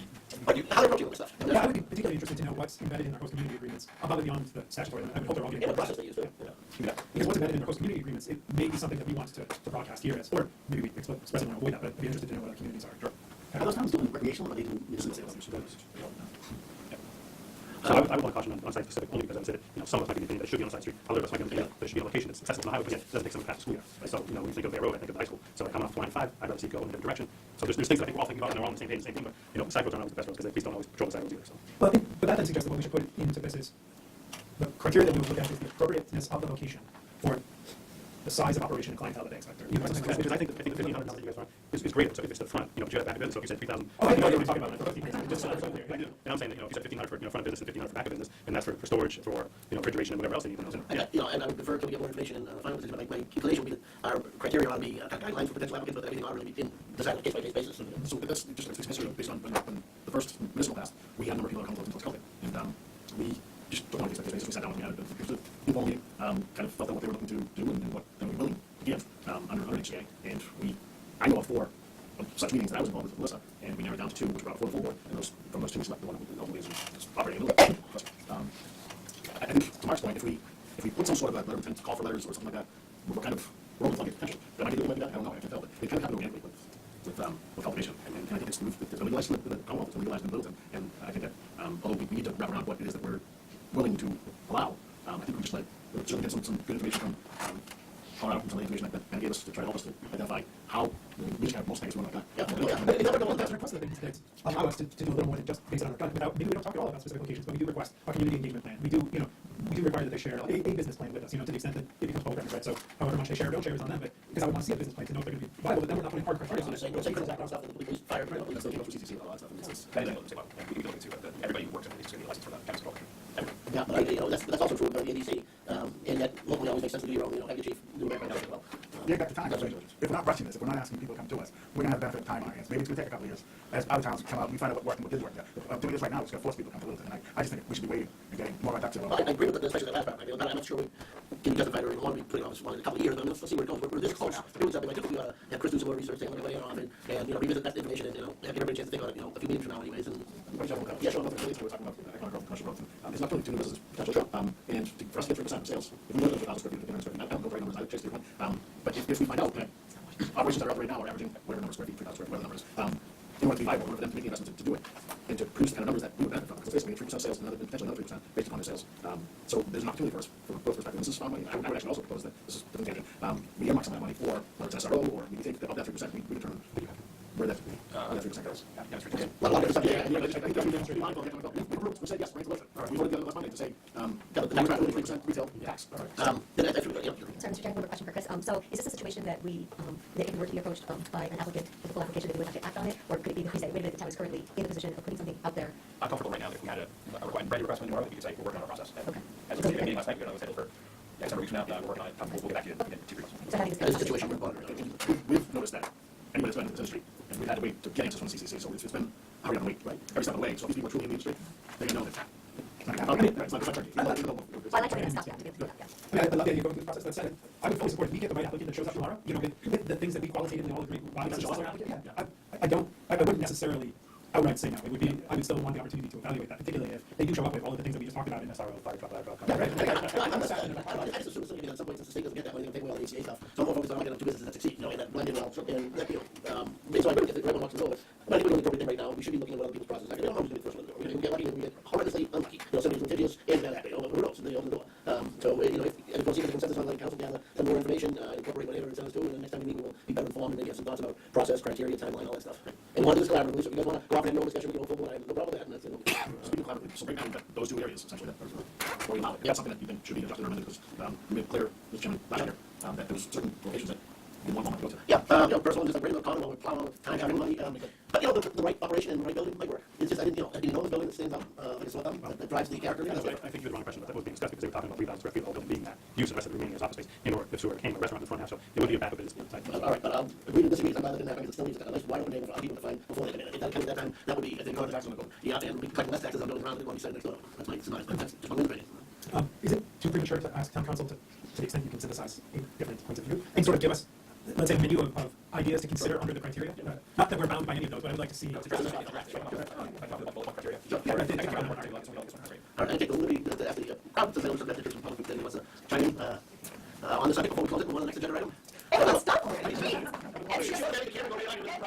Stay, because perhaps it would be of interest. Myself and another friend in town think that, we would be more than interested in applying for one of the licenses. Having it look like Orange Door Kitchen, really classy and very sedate, and not allowing any hooligans in. And, but that's, we just want to discuss it. But if we were to do it anywhere, we want to do it here because we're invested in Littleton, and we think that doing something like this responsibly out of the gate is really super important. So I'm glad that I stayed, because Anna's criterion and the value process, I think, is really important for whomever you might want to grant a license to. But, a couple of middle-aged women might be really good people. Might be invested in her own, because happy, and we end up with locals invested in the community in a variety of ways would be ideal. I mean, assuming other pieces of things work out. We're not obviously licensing the mode right now. Of course, right, so we don't have a business plan just yet, we just have an idea. Mr. Sandy, what does this do? I just, was thinking here, these are the two designated areas in the town that we're saying that, this can be there.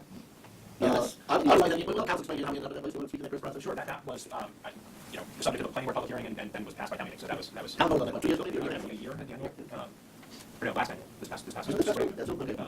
Yeah, so that was the subject of public hearings and town meeting vote. But nobody can locate a retail establishment in those areas by right. They need a permit from the planning board in order to be able to do it. And they need to, before they can do that, they need to negotiate an agreement with the first line. Okay, the mechanics, I understand that. My question or comment here is regard to these two designated areas. From the planning board point of view, any portion of those designated areas is available to put a facility in there? Yeah, that's the areas. Those are. Well, but it doesn't mean because you designated area doesn't necessarily mean all of it's buildable. Right, no, yeah, we have otherwise qualified, but those are your criteria. So there's any kind of children's center or anything like that, it can't be within a certain number of feet for that. So there is some criteria already established even within that, yeah. Well, my point of view would be that I think that the planning board should be the one coming back and telling the selectmen board here as to the areas that you need to, if you're the ones going to determine the criteria, as to how big, somebody got to do it, and you say it's in your preview to determine, issuing this permit to do this, but then you got to have something to say, how large it should be, arranged not to go beyond this, you can stay within that criteria, it's suitable, we will let you do that, but somewhere you got to put something that's saying that the criteria is A to B, in my opinion, so that you know how much you have to, and I think that's the planning board should be coming back to the town. This is what we think would be best for the town as a whole, and then y'all can sort of kind of work on it maybe to adjust it here or there. Well, I think, we appreciate that, input, hopefully understood that we're trying to work collaboratively, we both have roles in this, and, if our next go-round, they have some more specific thoughts on these matters, obviously that's, to welcome them, also ask council to look into what other towns are doing, so we can get some of those potential details on the table. But, yeah, next time we'll try to hash out, George, how much detail you want to put in the criteria, does it help you or hurt you, and, obviously we're going to protect the town, well, it'll be an open business. Well, for the business, I mean, the board is not down against it. I'm just thinking that somewhere along the line, because the state hasn't done their job, in my opinion, okay? There's certain criteria come from the state. I mean, that they passed it, they should have said, give you a range as to how big, this facility should have been, and any given area based on the size or whatever, case of the population or whatever. But they just stood up and the guy that's coming and said, I'm going to put 4,000 square feet in. What do you want to say? Okay, all right. Well, anytime you win somebody else, I think it's a good time to make that final word on the subject. I appreciate that, thank you. All right, are we okay on this right now? Cool. All right. Our friends from the Housing Authority Patient Waiting. Thank you. Well, we have two vacancies now. Okay, so we have both a resignation from the tenant, more recently from the tenant of the LCTV board, as well as from one of the elected four. If you're comfortable sitting around, that's fine. Otherwise, maybe I'll ask Anthony to walk us through the procedure we need to do. I think you can solve at least one of the problems tonight, and I appreciate you down 3 members, and you're really got to make sure you can get things legally done, signed, voted, etc. So I want to help you out there. Anthony? Yeah, so similar to the library trustees, we posted the notice and asked any applicants to submit their letter of interest or application by October 31st. We did get one, Mr. Chuck DeGhost, who put in. I recommend that. You'll join us the board one time. How many years ago was that? Many. So tonight was the night on notice that said that it'd be the joint meeting with housing, remaining housing authority members, and Larry's there to make the PC fit. Okay.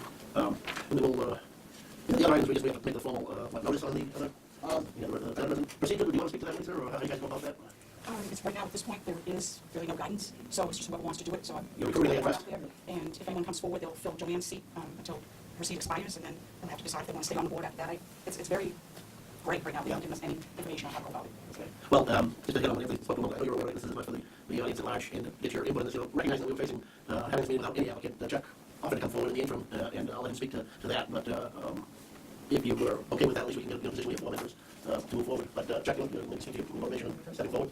So, there were some reservations and the importance on the housing authority, and I felt that with the lack of any applicants, that it was important enough have somebody step forward, that I volunteered, I got a little board, I said, is anybody else interested in stepping forward, so we have somebody on this board to continue to do this good work, and I was putting some out there, but I just didn't want anybody else to, somebody else wanted to come forward, so I'm excited about the opportunity to work with y'all, and hopefully we can continue to move forward. Well, my feeling is that at this point, most anyone actually could help us out if they picked up the rules and the regulations in the handbook and went by the handbook. We wouldn't have any trouble. That was our issue. That's our issue. It isn't a job that just anybody can come in and decide to do whatever they want to do. We have rules and regulations. That's how it's run. And it's the only way it can run. And when that breaks down, you see where we are. Absolutely. And we stay offered for us to get together tomorrow, potentially, and go over the rules and regulations. You're going to be out of town for part of the day, correct? Yeah, we have to. Yeah, so we can't problem, we definitely connect them. Assuming that I get appointed, I would look forward to understanding fully what the rules and regulations say and what we together could do to help the housing authority to do the best we can. They fall in love with each other, but you also make clear if they found someone else who'd be happy to step away, whatever that was. I think the intent is to have, to get as much volunteers as possible. We can recruit somebody that would be a better fit than myself and a better doing this, just police which is more selecting. So if there's somebody else, I wouldn't necessarily run for the seat come May. So for me, that's the question, that's the question I ask many candidates. But if we do not have anybody come forward, then I wouldn't have full papers and run this week to make sure that we do keep some continuity for someone that knows the rules and regulations. I appreciate you stepping forward and you able to help us out. Also, I really guys help me out too. But you don't have to love the elderly to do the job, but it helps. But I mean, that's not the important part of the whole thing. Okay. I've forgotten who the remaining members of the study, and I apologize, but they still never made aware of the meeting. He just happened not to be here. He knew he wasn't going to be here. Okay. Yeah, that's. I knew he wouldn't forget that. Okay, I've done this before, other commissioners, it's a, I think you come up with, let's say, 3 and 5, 85, 25. I think 85, okay, am I doing that right? There you go, yeah. Okay, you help yourself, why not? Any further questions, Chuck? No board members? No. This is a great opportunity, guys. No, that's all right. Love to have motion and second then, we don't have any further discussion? Move that the Board of Selectmen and remaining members of the Littleton Housing Authority vote pursuant to MGL Chapter 41, Section 11, to appoint Chuck Coast to fill vacancy on the Housing Authority through the May 2019 annual town meeting. Sorry. Okay, motion has been made and seconded. Any further discussion? If not, I will, rather than unless somebody requests a roll call vote, we'll go with a voice vote. All those in favor say aye. Aye. Any opposed? Yeah, do it again. Yeah. I think we have other votes too. Check. We also need vote, do we as well? Yes, but that's not something we posted. Okay. So far.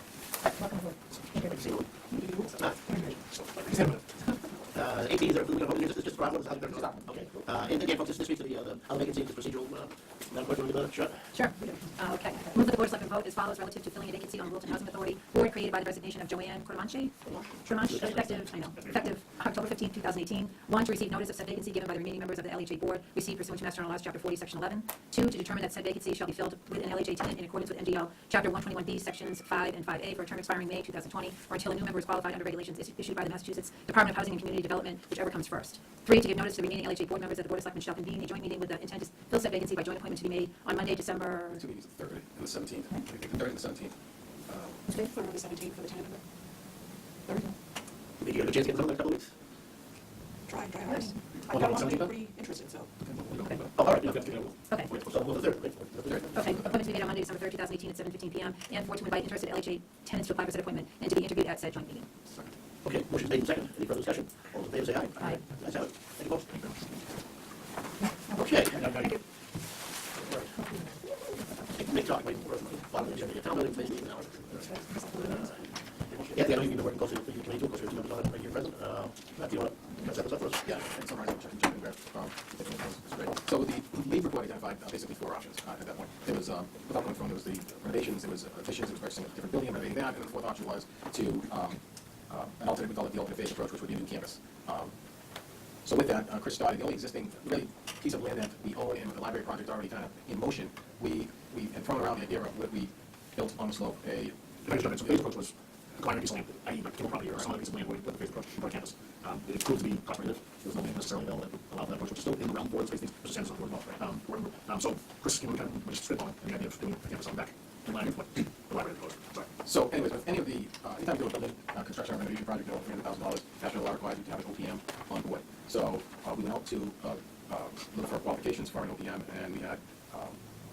we invited 2 in. Yeah, we invited 2 in, we interviewed them, and the committee interviewed them, and the recommendation was to bring in the Vertex company, who, both companies we worked with the Fire Station Alumni Field, with Vertex and Haymaker Consultants were on board for the police station. So we had some history with both of those companies. So this is really just step 1, getting them in, talk about the lead report, and getting some real more tighter numbers on what something, one of these different options would cost. And then there's the whole, how would we fund something like that that we have to get into. But this is really first phase. The OPM would, in essence, bring us some more qualified numbers that we'll have enforcement after the report. There's a lot of questions asked there, so sorry, we're on it as well. There's a lot of old folks in the lead report, wasn't necessarily the best in product, but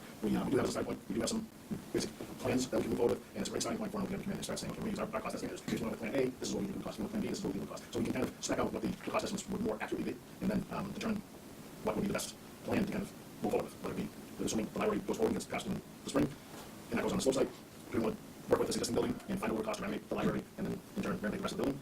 Do we want to look at doing a phased approach on the slope site in line with the library site? So if we have better numbers, we'll be better able to make decisions. That's where the city marketing working to fill in the blanks if would allow us, but we're hoping that the OPM will give us better data, so we can share that with board of selectmen and hopefully with the whole. That's all I got a question about, but then I'll make it more of a quick fact.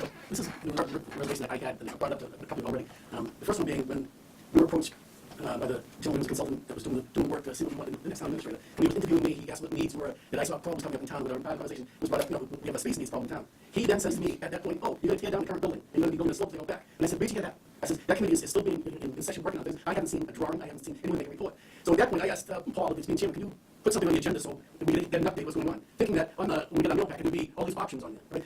We get a mail packet, there's no options on here at all. There's a motion that talks about having an OPM for a slope thing, so it looks like it's already decided that that's where it's going to go. And then a whole thing about the OPM, there's nothing in there. I was hoping to get something like the drawing was up there that Anthony showed me for the first time today. I hadn't seen that drawing of the slope. I had seen one thing, Chris Dodd showed me weeks ago. It was a lot smaller, it shows up there. So I was hoping to get back something, okay, these are different options that we're going to talk about. This is why I think it'll work here. This is why we need an OPM. So that's why I was taken back by the approach and where that first statement came from, and then to get this motion that actually talks about doing this thing behind the building. I hadn't heard a word. So I didn't think this boy, in my opinion, going by what's on this for the OPM, I can go for it the way it is right now if it doesn't get reworded because we haven't had a chance to talk about it. Or review any different plans other than the first thing you think maybe it does have some work. I did some work. He has some ideas. Wasn't the ultimate conclusion was, I don't know, these three choices are within 10% of each other, so, yeah. I don't have that, but my point is being, I think it's the process that, so, sure, concerns. We did come back to this board to ask for the fund, to ask to spend the money, to money put aside for the space work. We did come back to this board to ask for money for an OPM specifically to look at, this point, $300,000. No matter what we do, we're going to spend $300,000. No matter what we do, if we touch this building, we're going to spend $300,000. If we renovate the DCU, it's going to be over $300,000. No matter what we do, it's going to be $300,000. So we came to this board to ask to get the request for qualifications. We did the interview process, and I don't know why you. I don't know if you drafted the motion, if you forgot the motion, I don't know why the word sold is put in there, because when we interviewed each of the candidates for OPM, we directed them on how, or what we wanted as an end product, by operating with them as our OPM. And at no point in time do we say, we're absolutely going to go slope site, we're absolutely going to do renovation in this building, we're going to put a library on the slope, and we're going to renovate this building, and that'll meet our space needs. As far as what Mr. White came up with, I have no idea what he did. I honestly have no idea where he's coming up with that. It's different ideas from Florida, absolutely. John, if he said it was me, I mentioned it, he said, we hear that from a selectman and department heads being plural. So the department heads are every trying to go too. I guess my point is, I hate to get something second hand. That's like when I asked to have an update. I thought we had like the 4 options, and this is why this will make work. This is why this is complete. And then what are your choices? We don't know. So we talked before in this meeting with this board about the slope site, and I believe I gave a summary that talked about how we arrived at the slope site in some respects, because the library has already taken the ball and run with it. We know the library has plans to be here at Shattuck Street. What we learned through the Space Needs Working Group, through Park and Rec, through the school department, through the Council on Aging, is that Park and Rec, for example, the kids like to walk up the path, and they like the Park and Rec to be here. It's accessible to the schools. The seniors like to utilize the library. There's a lot of continuity between the departments already in this building. So our thought process was, okay, one thing we do know is that many of the departments want to stay together, right? So we already have a library that's chosen this site. So we said, okay, so there's a starting point for us with what we do know. And so as far as going forward, we don't know if it's going to work to have everybody on the slope site. We have no idea. They might come in and say, you guys are crazy. You should go buy that DCU building. That'd be the perfect senior center. You know what I mean? We don't know what our options are. We came to a standstill with the information that we have gathered through the Space Needs Working Group. That's why we brought in the OPM. We're open to everything. And we need a fresh set of eyes to come in and evaluate the lead report, the information we do have from the other departments, and say, okay, piece it together for us and show us our options. And I know that I did talk about that in past select meetings. As far as Mr. White and his statement, I don't know where he got that from, and honestly, I'm sorry that you heard that secondhand. I don't know where he came up with that, and it really shouldn't matter to us as a board.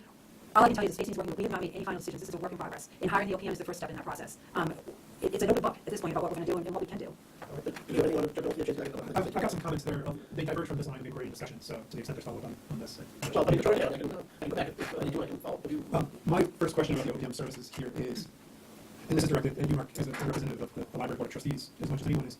My understanding of the library project is that right now we have a degree of flexibility in terms of what the actual design of the library looks like. We put together a grant application, but that doesn't tie our hands to everything. We just have to meet certain requirements.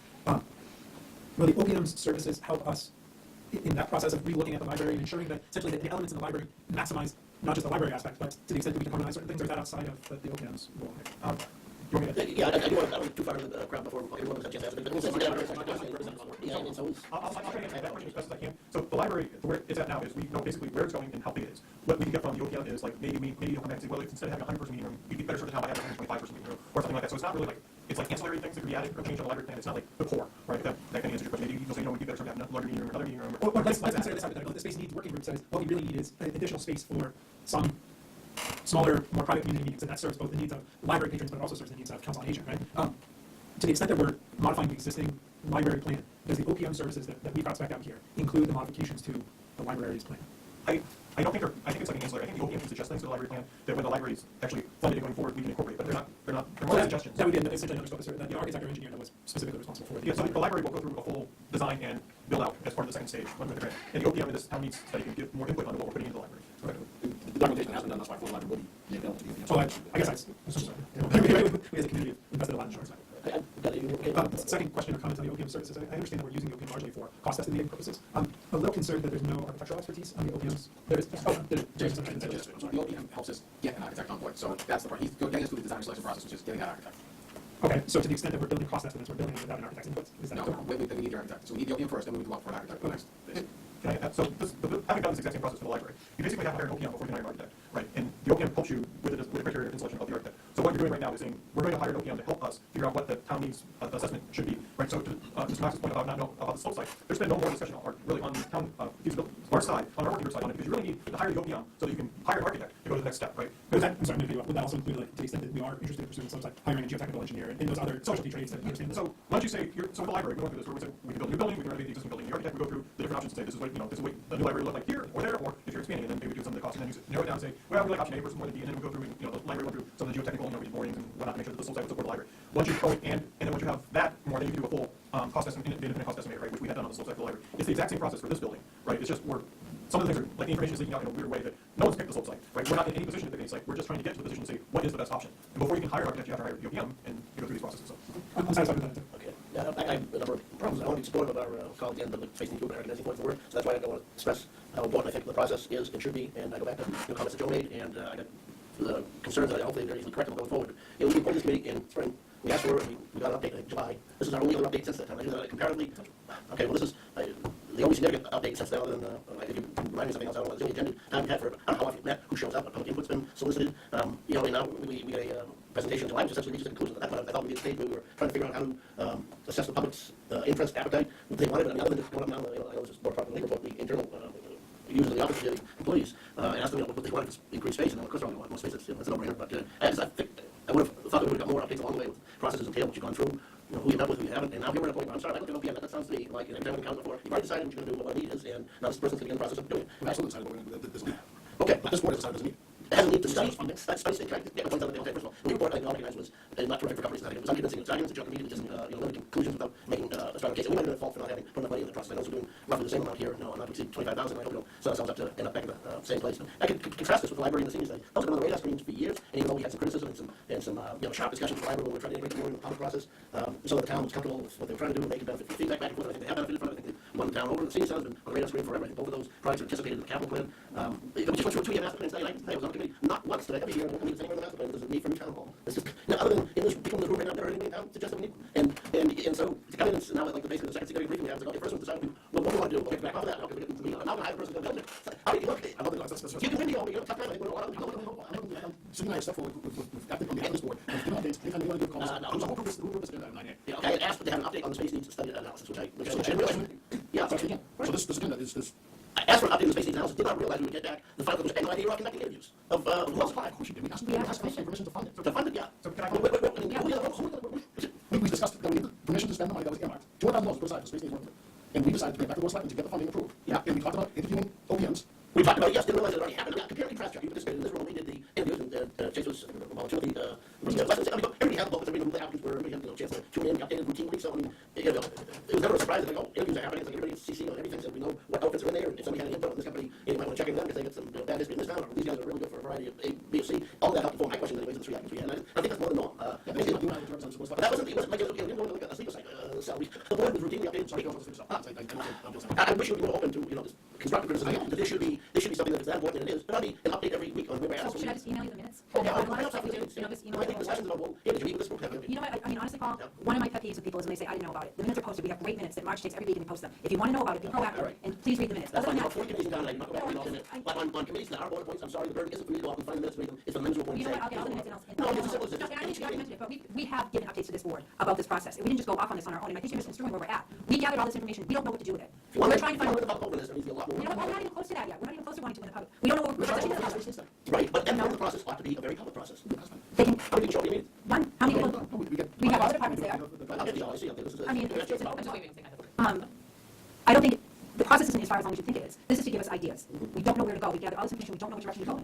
we didn't just go off and do this on our own. We ran this by the board.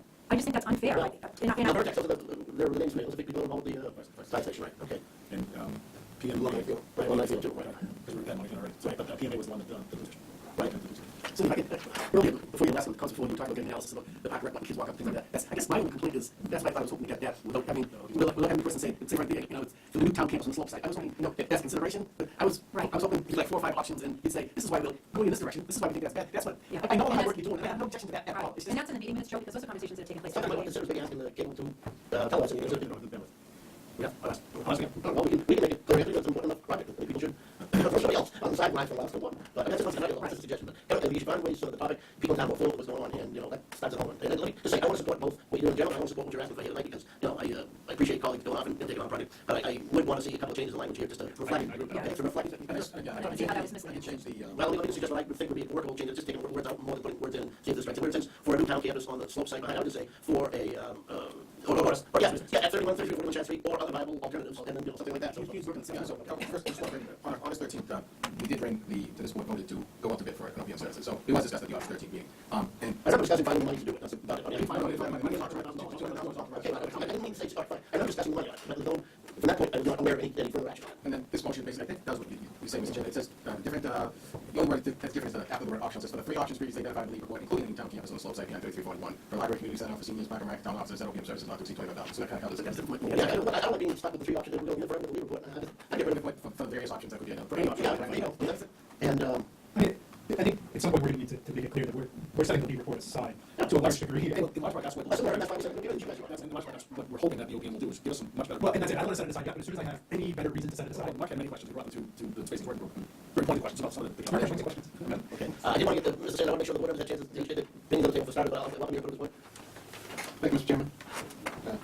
I know that maybe it's less wording that's put into this here than what actually really transpired in the meeting. I can tell you unequivocally, nobody on that board said anything about we were going to build it down there for sure. Sandy, is it Sandy? Yeah, Sandy brought up and started talking about, it would be nice if we could have a campus with the library down there, and we sort of kind of keep that around, but the space was down there, and we talked about how you could get in down there and so forth. We're going to give up the field down there, the other ball field over there. So a lot of information went on there. So we were sort of kind of kicking things around, talking about this and that. I was concerned about this building here, renovating the space when the library moved out. If the library was going to go there, they talked about maybe they might have to move the lines a little bit over there, put the building in over there, so forth. We talked about connecting there. Now, Mr. Crowley, someone had asked him, would you be willing to take and take the OPM? He said, no. Mr. Crowley. He said, no, I wouldn't be able to do that. He said, but that's the one thing that we need. We need OPM. And the subject matter was about OPM, was the fact that we needed somebody to guide us with information as to could we do this, could we do that, what about this? The question I came up with about this building here, one that I think the better was the one that said, well, yeah, if you had the space in the old library, you could take and do that, and then you could shift people down on that side, then renovate the other side of the building, et cetera, et cetera. No one ever said, we're going to build it over the slope. That's where we're going to build it. That never came up from Chuck or Sandy. Nobody on that committee. We never voted on that. And I'm sorry that the minutes was not sent to the board. We always made sure that we wanted the board of selectmen to know what was going on. I can tell you that unequivocally. And I stand by what I tell you here tonight, because it is the truth. Now, when we came out, I'm the one that said, when we did the interview, how we did it, well, who's going to recommend it to the selectmen? They said, Chuck and Sandy said, well, we'll represent you and tell them that this is what we want to do. They came to you and asked you for the money. We had the 200,000. Someone said about 15,000 initially, and they said, oh, no, we probably need at least 25,000. So we went with the 25,000, and it went out to bid, and back and forth. It took a time for this because there was at least a few occasions that we didn't have quorum. Okay, so we weren't able to take any action on that. But the two selectmen have always had this selectman at heart with telling what was going on. So the idea was that committee was going to get the OPM on board, give the OPM our questions as to how could we get the best bang for the taxpayer dollars in terms of. I was just going to say, we're at a point where we were just toying with the language, so that I think we're close to being ready to vote for that right now. But I hear what you're saying, but I think it underscores what Chuck and Cindy were saying with my offer too, so I appreciate that. And you guys have been working on this, I've been involved in a very complicated project, 2 chase there. We talk about things a million times, and we walk in front of the crowd and find there's people there that act like, where did this come from? Maybe I'm that guy tonight, but, well, you are. You know what, I'm representing a lot of people that walk around town, but there's nothing wrong with that. You're absolutely right, and I represent a lot of people because I'm concerned about the taxpayer, what it's going to cost and so forth. I didn't ask a question about the sewer and how that affect the other projects that we got going on in the town here. So I know you're upset about what happened, and you have a right to be upset, okay? Well, I was right to follow a course going forward, that everybody can feel that they, are in the loop. I don't know who this Mr. White is, but I can tell you this now. Nobody on that committee ever said or voted on it that that's where it's going to be. Okay, thank you. Mike? Mark Remarker, on the committee as well. I share your frustration, Paul, with how slowly this is moving. I know, it's not my frustration. Well, I know. You mentioned a few updates. Well, in reality, most of the past 4 months have been trying to hire this OPM by the time you create the RFQ, put it out there, determine the criteria to evaluate. Almost all of the meetings have been focused around getting to the state we're at now. The other part of the meeting is trying to figure out what we can do in the short term to alleviate some of this needs in this building. No one's decided on the slope site, but in reality, right? Anything we do in this building is gonna cost a fortune, because once you touch any one part of the building, the whole building's gonna have to be brought up to code now. That's the concern. Right now, you're playing this game where, well, if we move this apartment out or do something here, what can we do to this building that won't put us over the threshold where we're gonna have to, spend $50 million on the building immediately? So there's concerns on everything going forward, and we're trying to play the game. I hope you like the folks, I'm very interested in hearing the story. If we do take the library out individually, and I'm supportive of that, happen, and we take the senior center out, why all of a sudden we have to spend anything other than changing the nameplates, expanding offices? There aren't like elevators that have significant problems on the library side. I was actually pretty good right, down here in the other hallway. By and large, there aren't major systems problems. It just automatically creates more space. Maybe it doesn't lend itself that easily to occupying the library side of it, but certainly if the seniors move down to a separate center, then there's all of a sudden space there too. These are the sort of questions I hope the OPM will help the space needs really arrive at, so that it isn't like split that. You know, if people all of a sudden anything you're doing is cost $50 million. Don't buy it. Yes, I hope you're right on a lot of those things, but I'm trying to also. We choose to be right. To a certain extent, right? But the OPM is really just the first stage, and I would expect that, in a month or two, or a couple months, we're going to be coming back and asking to spend the rest of the money to hire an architect to figure out what to do here too, right? So be prepared, right? And it's not saying that we're doing. Hiring OPMs and architects to help you decide what you want to do, I think is important from a needs for professional services standpoint. They shouldn't help you. They shouldn't decide for you what your vision is, what you're trying to achieve. And if it isn't, if it's trying to figure out what to do with the building after the library and the senior center have moved out, and then specifically what to do for a senior center, fine. But beyond that, a lot of that is actually local decisions made by volunteers like you guys who are going to be in the room. But what our hope is that we'll have enough data to be able to ask the town, okay, this is, if we were to do X, Y, or Z, this is what truly would cost. And with information, we can make a better decision. So that is the intent. I will ask this, and I will take your criticism, as it was, time, and I'll commit to keeping updates. I'll ask the chair and for Anthony to include on one of our monthly meetings. As you see fit. I'll ask that in one of our monthly, if you have nothing to report, that will be up here. That's why once a month for space needs update to be on the meeting. And I'll see that throughout the online process, I didn't get update every month. I didn't get update every month, but as the circumstance are different. There, the need announced itself in the form of a lot of people coming forward. We knew what we knew. There was hospitality limit to the scope of it. Like, redo, a lot of important decisions in terms of all that. I think everybody understood, a lot of field is a horrible disrepair in America, and we would be a better community by having it renovated. I think that's I'll take the heart. yeah, no, I just want this all to come out right at the end, boy, with me, like, I was when this building was renovated, I'll never forget, this little town office was in between the two blocks here. And we hired an architect, two proposals before us, just the numbers I won't say how long ago it was. We had a renovation proposal for $800,000, one for $1.4 million. We offered the $800,000 renovation. And the open house, remember the with the selectmen's office that time, asking the engineer, who was the architect, well, just for, this is fine for line, after the process, had we gone with the $1.4 million, what would have been? He said, okay, it's the same thing with a bunch of extras. I never realized that. It's like, okay, if they, if you the architect decides how much money you have to spend, don't let them drive what you want to do by what. Okay, well, I hope so. And I said, I'm ready to stop me. Okay. Well, I don't want to get the backing guys on going forward. I don't regret any good concerns on the table. I do want you to be successful. I want to vote this through. And I wish you already fine-tuned for us. I don't know. Anything else to add? Are we ready to vote on this? Jason, can go back a little bit? Sufficient. Okay. All right. Mike, does the OPM actually follow through on construction stages, or just the planning design? It's optional. It's optional in the contract. So if it was something that we like, we could keep it on. You want to put the option after construction stages rather than after the project, so it's specific to that plan? And if they're hired on for the construction stages, it's probably not going to be more than $25,000 optional. Just have to cut basically the optional. If we're hiring for the construction stages, there's probably additional money over the $1.5. We're not authorizing it. That's why construction is kind of weird in there. But You okay, Joe, the language? Yeah. And the problem with being engineer. Well, this is kind of like it was supposed to happen. Absolutely. But success of that, also our motions will be that kind of thing. We ready? Is it good? Yeah. I think everybody, if you're okay with it. Move that the Board of Selectmen vote to accept the recommendation of the Town Building and Space Needs Analysis Working Group to award a contract to Vertex Companies, Inc. as owner's project manager to serve as the town's agent during the planning, design, and construction stages, optional, of the project for all options that may be identified to the towns at OPM services not to exceed $25,000. Wait a second. Do you want to go off the parenthetic optional front construction stages? Just structurally, that's something better or not? Doesn't matter. To Mark's point, $25,000 doesn't make it as any construction services anyway. I mean, really, you can pull anything out. It really doesn't matter. We put optional. It doesn't even matter if you put construction in it right now.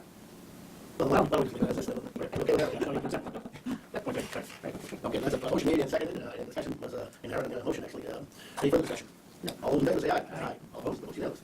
Good luck. All right, that's not the only building space needs topic we have before us. Collisions, let's do it.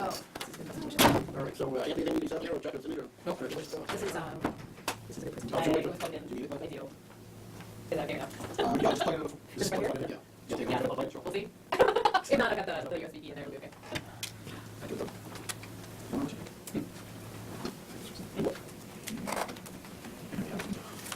There's another, like, real quick video in there as well. Wait a second. Maybe Kirby, turn the camera on for a second while we hide underneath the figure.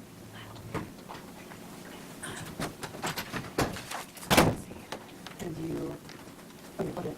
No, You just sorry.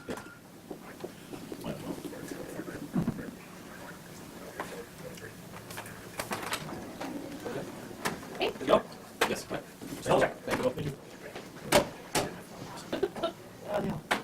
All right, let's do yours real quick, and then I will show the video you heard about after. All right, so I don't do this very often, but I am very off paper, just for the fact I want to keep this very concise, because when it gets to the end of the end of your presentation. Just on the list, which Will do, all right.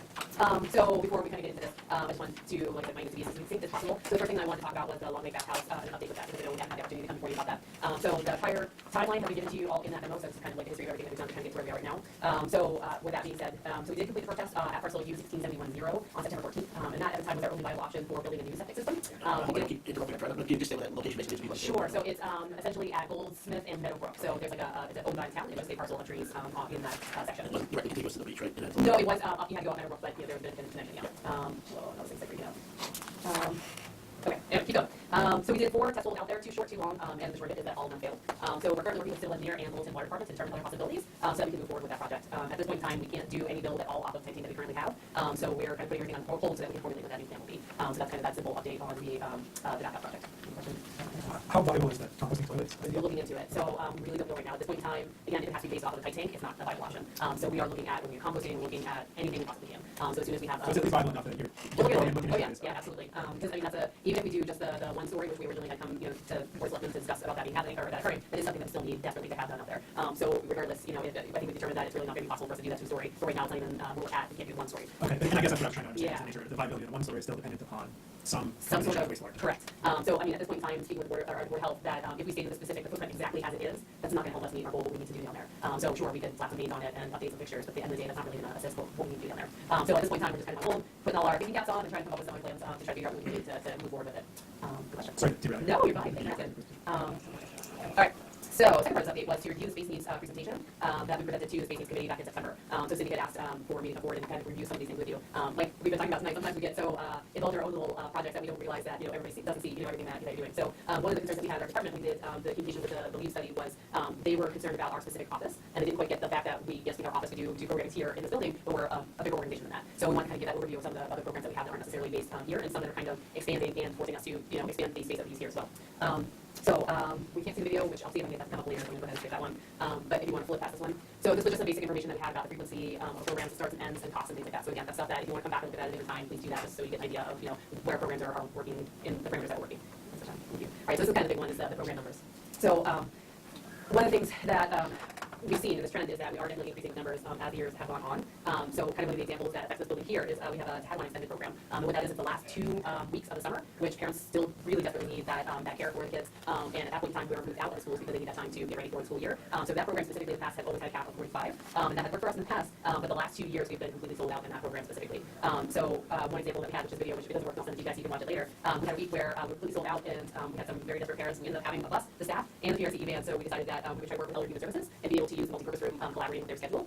So we ended up taking on 65 kids for that program. Detail you what is track specifically. Sure, so TX is called Tahadawon Explorations, and that program specifically is the last 2 weeks before school starts. So we can't do the full Camp Tahadawon, which would be, we'll talk about cafeteria a little bit, in the past it was 130, we moved it up to 180. So we can't service that amount of children because we don't really have space.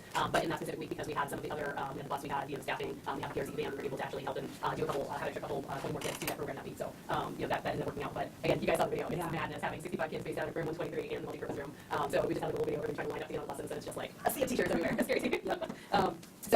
Then we're going to move on to Camp T and talk about that a little bit. So our summer participation numbers have drastically increased over the past 2 summers.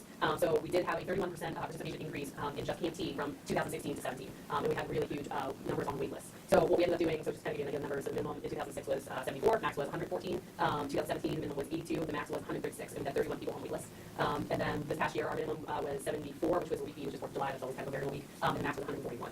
So what we ended up doing was for summer 2018, we hired more staff, and we changed the maximum enrollment numbers from 130 per week, which we've had for since the inception, I think, up to 180 per week. And then this summer going in, we are going to add this specialist position that's going to be focused on technology and coding. And then we are also going to be adding a new lead counselor position, so that we'll be able to have more staff as well to do before and after care.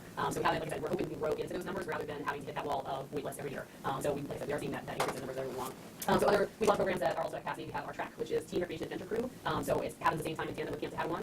Yeah, and these are specifically the spaces that we use in the schools. And so this is another thing that's really very important to go through. That if we are talking something else, we're talking about space, for some reason we would have to use another building instead of school. These are things that we would need to be able to have to think about. So you can skip to this next one. Yeah. So these here based in this building, we have the Teen Recreation Adventure Crew and Tahadawon Explorations, which is talked about. We also do our February April vacation programming here. And again, all of those are based out of room 123. So we sometimes use the PRC conference room as well.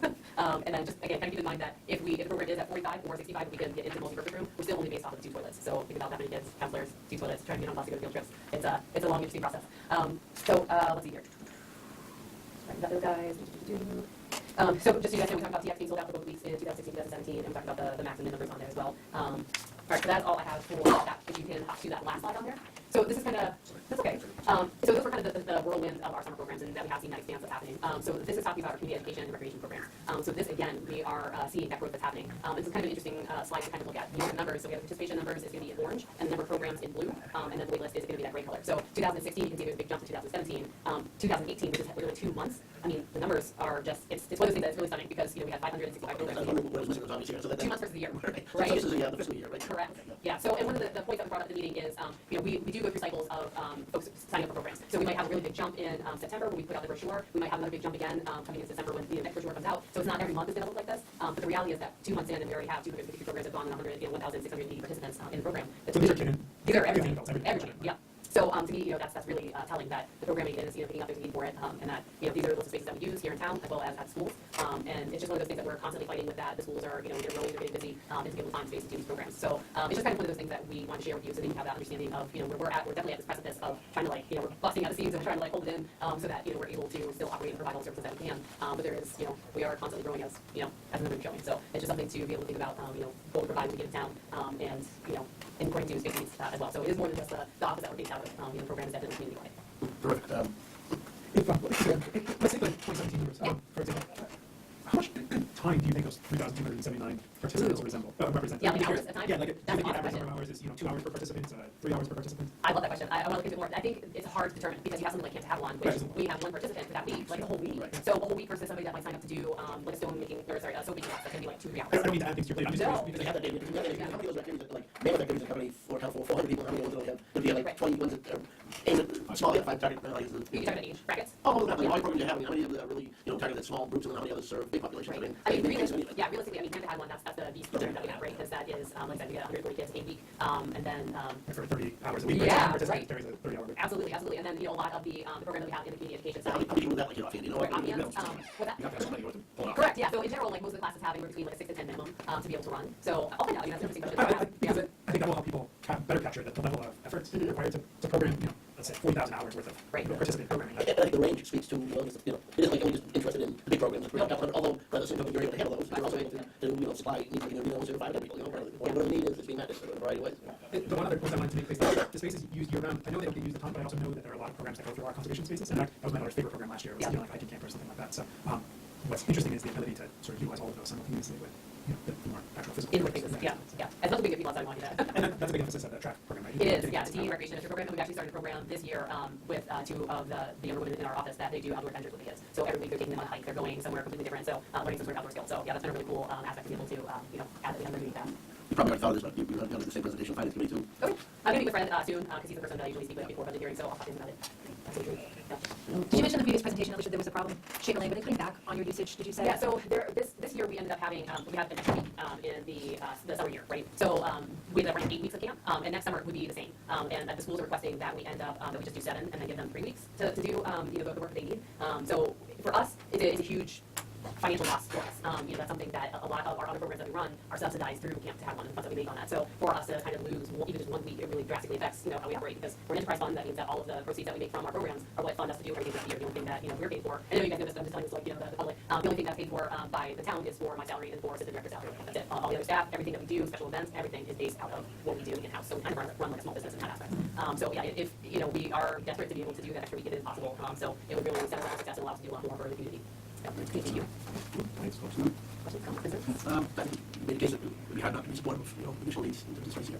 How that fits into the context of, you know, what's going on globally and what you need specifically in the short term. Yeah, I go to that, you know, every 5 days or 5 monthly. But if there's short term things you can't wait for while we're doing the bigger picture, that's obviously what we need to hear first and foremost. And We do need to do that. I said, like, we got the right songs, that's what we just have to write. So that's why the last meeting was the same as like, some record, something like, place where the same record there. Park back. It's just nothing talking. Yeah, and our staff's really great. Like I said, at last minute with the TX, we were just like, oh my gosh, we have 20 people that are desperate for need. Like, what do we do? And it was just let's go upstairs, we'll have to live, we'll figure out what we can do, figure out the schedule. So my staff's really great about being flexible and figuring out how to make it work. So they're good people. Perfect. Well, other than saying, great job, and, you know, within help on specific needs, and thank you for this, you know, the heads up that helps us, you know, get our thoughts around, you know, what you're dealing with, how you must deliver that budget process or whatever else. I appreciate it. Thank you. Thank you. Thank you for waiting. Yeah, no worries. I'll send you that video so you guys can see it. Okay, our meeting recap. Anthony, we had a very successful town meeting, didn't we? We did. Very good. So there's 4 items that we talked about, first being the fund collective bargaining, just to let you know that that will probably be happening over the next couple of big areas. And then there's 3 other areas in your agenda, Article 4, Article 5, and Article 8C. Article 4 was the local excise on the retail sales of marijuana for adult use. What we have to do there is only file necessary paperwork with the Department of Revenue, and that has to happen within 48 hours after town meeting. So we did that. We got confirmation back from the Department of Revenue. So we're now what that allows us to do is for the next quarter, from the quarter beginning January 1st, we're eligible to collect the excise on retail marijuana, sales of retail marijuana. Of course, we don't have any, so we're a little bit ahead. Next item is the road acceptance order of taking. So the first order is to vote on taking Foster Street from Taylor to Hadawan, and town council to file that within 120 days, and then when the plans are completed, we'll file those plans, and then on the 19th, we'll come back for that, issuing notice to the abutters of the date. So what we have here is step 1, the order is taken. But you do need a vote. You do need a vote, you do need signatures. Okay, we have a problem with this, we've obviously been all over this issue today. Yep. No, just to be clear, it's called the order of taking, but we're not exercising any license. Well, it's wide the road, so for some people, it will feel like a taking. It may feel like it's taking, but it always has been, as far as anyone has understood, part of the road that is owned by the Just pound it before and take it to the back. which is very different than expanding it onto what is currently private property. Right, you remind me all the time that the municipal process went through State Road, we make no apologies, I'm fearful that their language, and as a board up there. Just on the outside chance that someone is still watching it. Well, they can watch it, we're on demand. Yeah, something that, but the road actually represents maybe, it will be wider than this, it's what we would claim on without taking anything, additional. Okay, so anyways, that's understood, Call the motion. Dr. Maria? Yeah, I do. Thanks. Move the Selectmen Office Article 5, with October 29, 2018, special town meeting to enter an order on taking for Foster Street from Taylor Street to Harvard Avenue, as shown on the entitled Street Acceptance Plan from Foster Street, Parent, from Taylor Street to Harvard Avenue, Littleton, Massachusetts, dated September 6, 2018, prepared by Sharon and Frurk, LC. Second. Motion's made and seconded. Any further discussion? All those in favor, say aye. Aye. Motion needs to say that. Yes, it's certainly. Okay. Well, next one is fire truck. So next one is fire truck.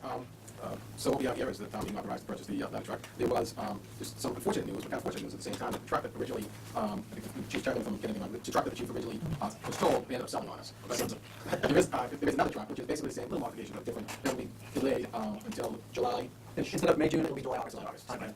It's a slightly better truck for the same price. Yeah, so still, the family has questions about town people, explain the differences and whatever, just so we're comfortable where we're at. Yeah, so it's still a demo. Still a demo. It's still the same truck. They build them at 2 different facilities. They build one at South Dakota. They build one at North Minnesota. That's one of them. And so anyway, it's built at the better facility. There's a few things that are on it. It's basically 4 to 6 weeks behind what the other was. So we're able to chime in as far as paint color and how some things are mounted where we didn't have that option with the other. Where are you trying to help? It makes you happy. It's not yellow. But it's really just little options. Nothing major. It's basically the same truck. It's going to do the same job. Because of the delivery date difference, what are you able to get in terms of guarantee on the delivery date? I would be able to get probably within the next week. The chassis actually was painted today. It's going, I believe, week after next to have the ladder mounted to it. From then, they build and assemble the body on the back. That's not next to next July. It's not a. So I don't understand, if it's a demo, how's it rolling off the rolling off? So what we were told was, this is a once in a lifetime chance, you only get, so there's no way you can kick this down the road, demos only come up every once in a while, I don't understand. They built 3 of these a year, okay? So all of the engineering is pre-done. We're not paying for the engineering. We're not paying for it. What's your question? I mean, is this potentially going to be on the road before it gets out? It's not. We're going to get it brand new without doing the miles, without touring the country. Wisconsin was. Yes, correct. It will travel from there to here. So in essence, we're getting the demo price for a brand new truck. It's, I mean, you. So what's the total price? It's I mean, you can save the money for it, but we've had this discussion, I guess. Right, and if we were to go forward at a regular meeting, annual town meeting and go to custom truck, it's going to be at least $200,000 a month. Okay. Mr. Sanders, you want to jump in? I want to ask you, but ask the town meeting, what kind of warranty does the town get on this demo? So you get the regular full warranty as you would on a custom truck. There's different portions of the truck that carry different warranties. So the aerial itself comes with a 20-year warranty. The paint comes with a 10-year warranty. Different the transmission, they all come with different lengths of time on warranty depending on the truck. Similar to what car.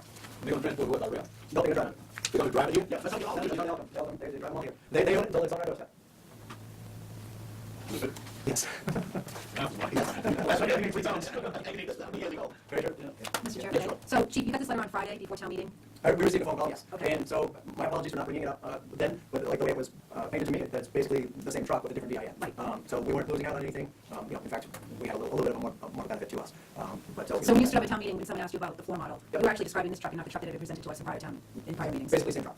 Basically, it's good and all, but we held a number of meetings that were very specific to this, and we took this to the residents of the town, and we made it a point not to obfuscate. Oh, well, that's the article. I was under the misimpression that was that exact truck. We even knew when it took the ride, it was going to be that or another one of the demos. It wasn't specific. It was presented as a demonstrator model truck. And there's really nothing different between the trucks. And the fact that we're actually able to get it for the same price, and it's the same demo truck, that was what was presented at the meeting. That was a demonstrator model. That was specific.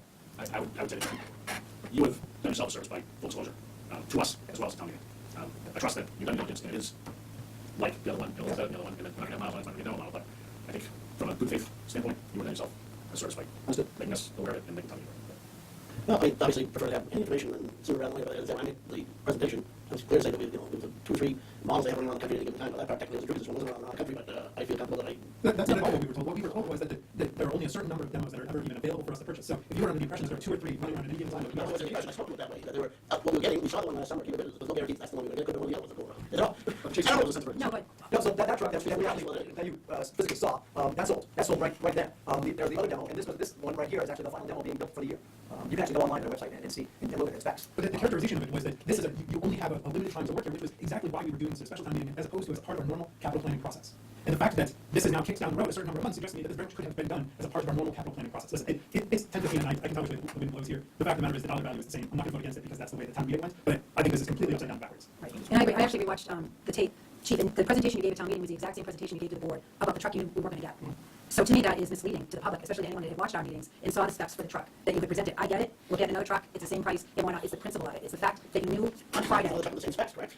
That's correct. But it's, We would just buy a new one. We wouldn't care less whether it was the first, second, third, fourth, it's or the point of not something. being informed. And it's the point of not standing up in town meeting and saying, hey, we could have made these changes before town meeting and been more forthright with the voters. It's the principle of it. And I think it's the principle as well. I'm not seeing that there's a material difference other than, oh, well, the one we actually saw sold, we were getting the third one off the line as opposed to the first one off the line. So I don't really get Granted, it. there's not a material difference, but it's just a material, it's a representation. It's bothersome. It is, I don't disagree that it was, so I do think that, so what you said, I feel as though that's something that we can deal with you as the chief, and decision-making, or whatever that happens to be. I have some concerns about how it's presented. I don't think that there's going to be a material difference in what we get other than how it's represented. And, but I think that the townsfolk, based on the information they were given, and his expectation that the town is going to receive a ladder truck. So I was one of 3 of us that voted against it, and I felt as though we should have earmarked $200,000 and gone after the grant again. We'll have this conversation.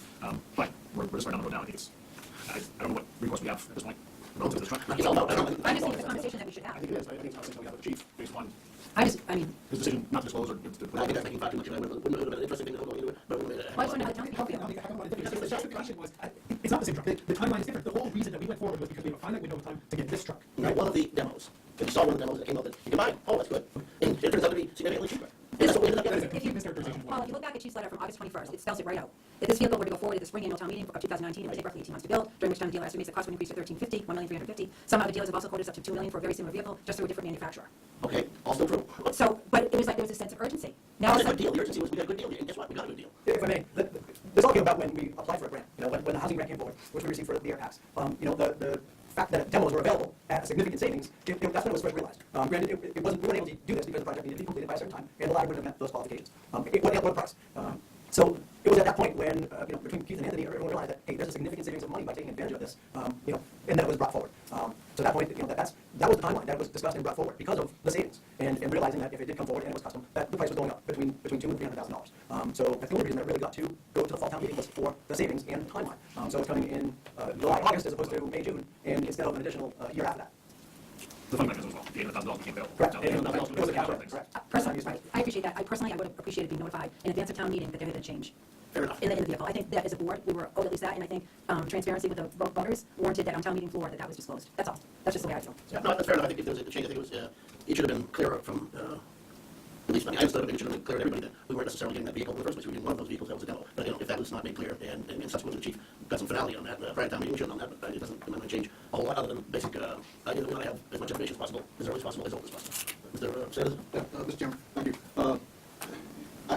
What I understood was that we had a chance to get a demo.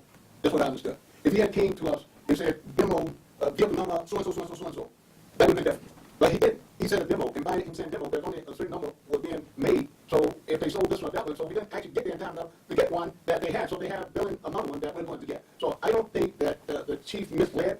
I think that the people know the vehicle we're going to get is going to be new, but it's going to be a demo. And they only make a few of those vehicles, and we have opportunity to grab one of those demos. That's what I understood. And the money is the same. And for the procurement side of it, unless we have a contract signed for the vehicle and so forth and so on, we didn't have that. We had, and he didn't know that whether or not it was going to get approved or not. So I think what he did was he went by what he felt would be beneficial to the town and save the town some money. And there was others that thought the same thing. So because he got a letter, it could have been very easily been coming in just after he went to the town meeting, and they told him, we don't have to get it, we'll get it next year. So I don't think that you should get down the cheap like that.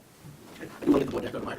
I want to say that I agree with Jason Cindy on this. It feels like a bait and switch to me. You go to the used car dealer and say, I want that car, and then they don't give you that one, they give you the next one. What was presented at town meeting, the demo tow truck was here, and we tested it. I made a presentation, I know what I said. The truck was here. We're getting, we got, one of the demos was here. Yes, Okay, we're getting the truck that You know came that. across I from my office. spoke the word, and I did not say that. No, I did not. That was the impression. I said it was still in production as well. I appreciate how impressions can be different than like actual statements, but I know what was said. And they make these demos every year, so there's no reason we had to get a demo now versus waiting. I'm specifically talking about, so later on in given time.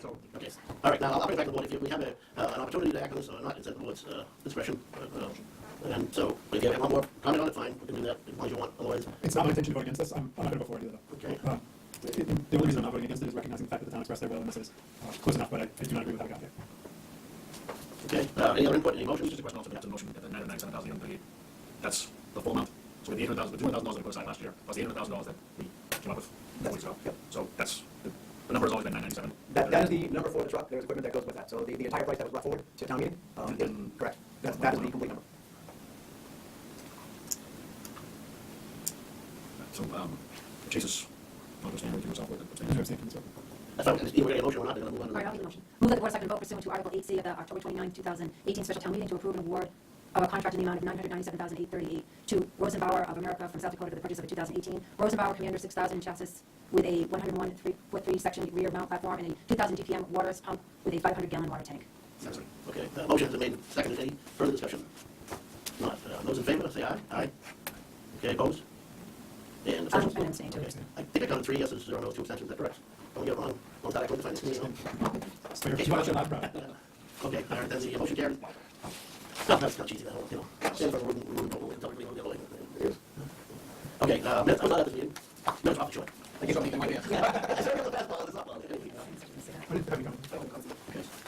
So what, the motion on the minutes, as presented, Selectmen vote to approve minutes, meeting minutes of October 15th, 2018. second. Motion was made and seconded, any further discussion? All those in favor, say aye. Aye. I'll abstain. And, okay, we don't have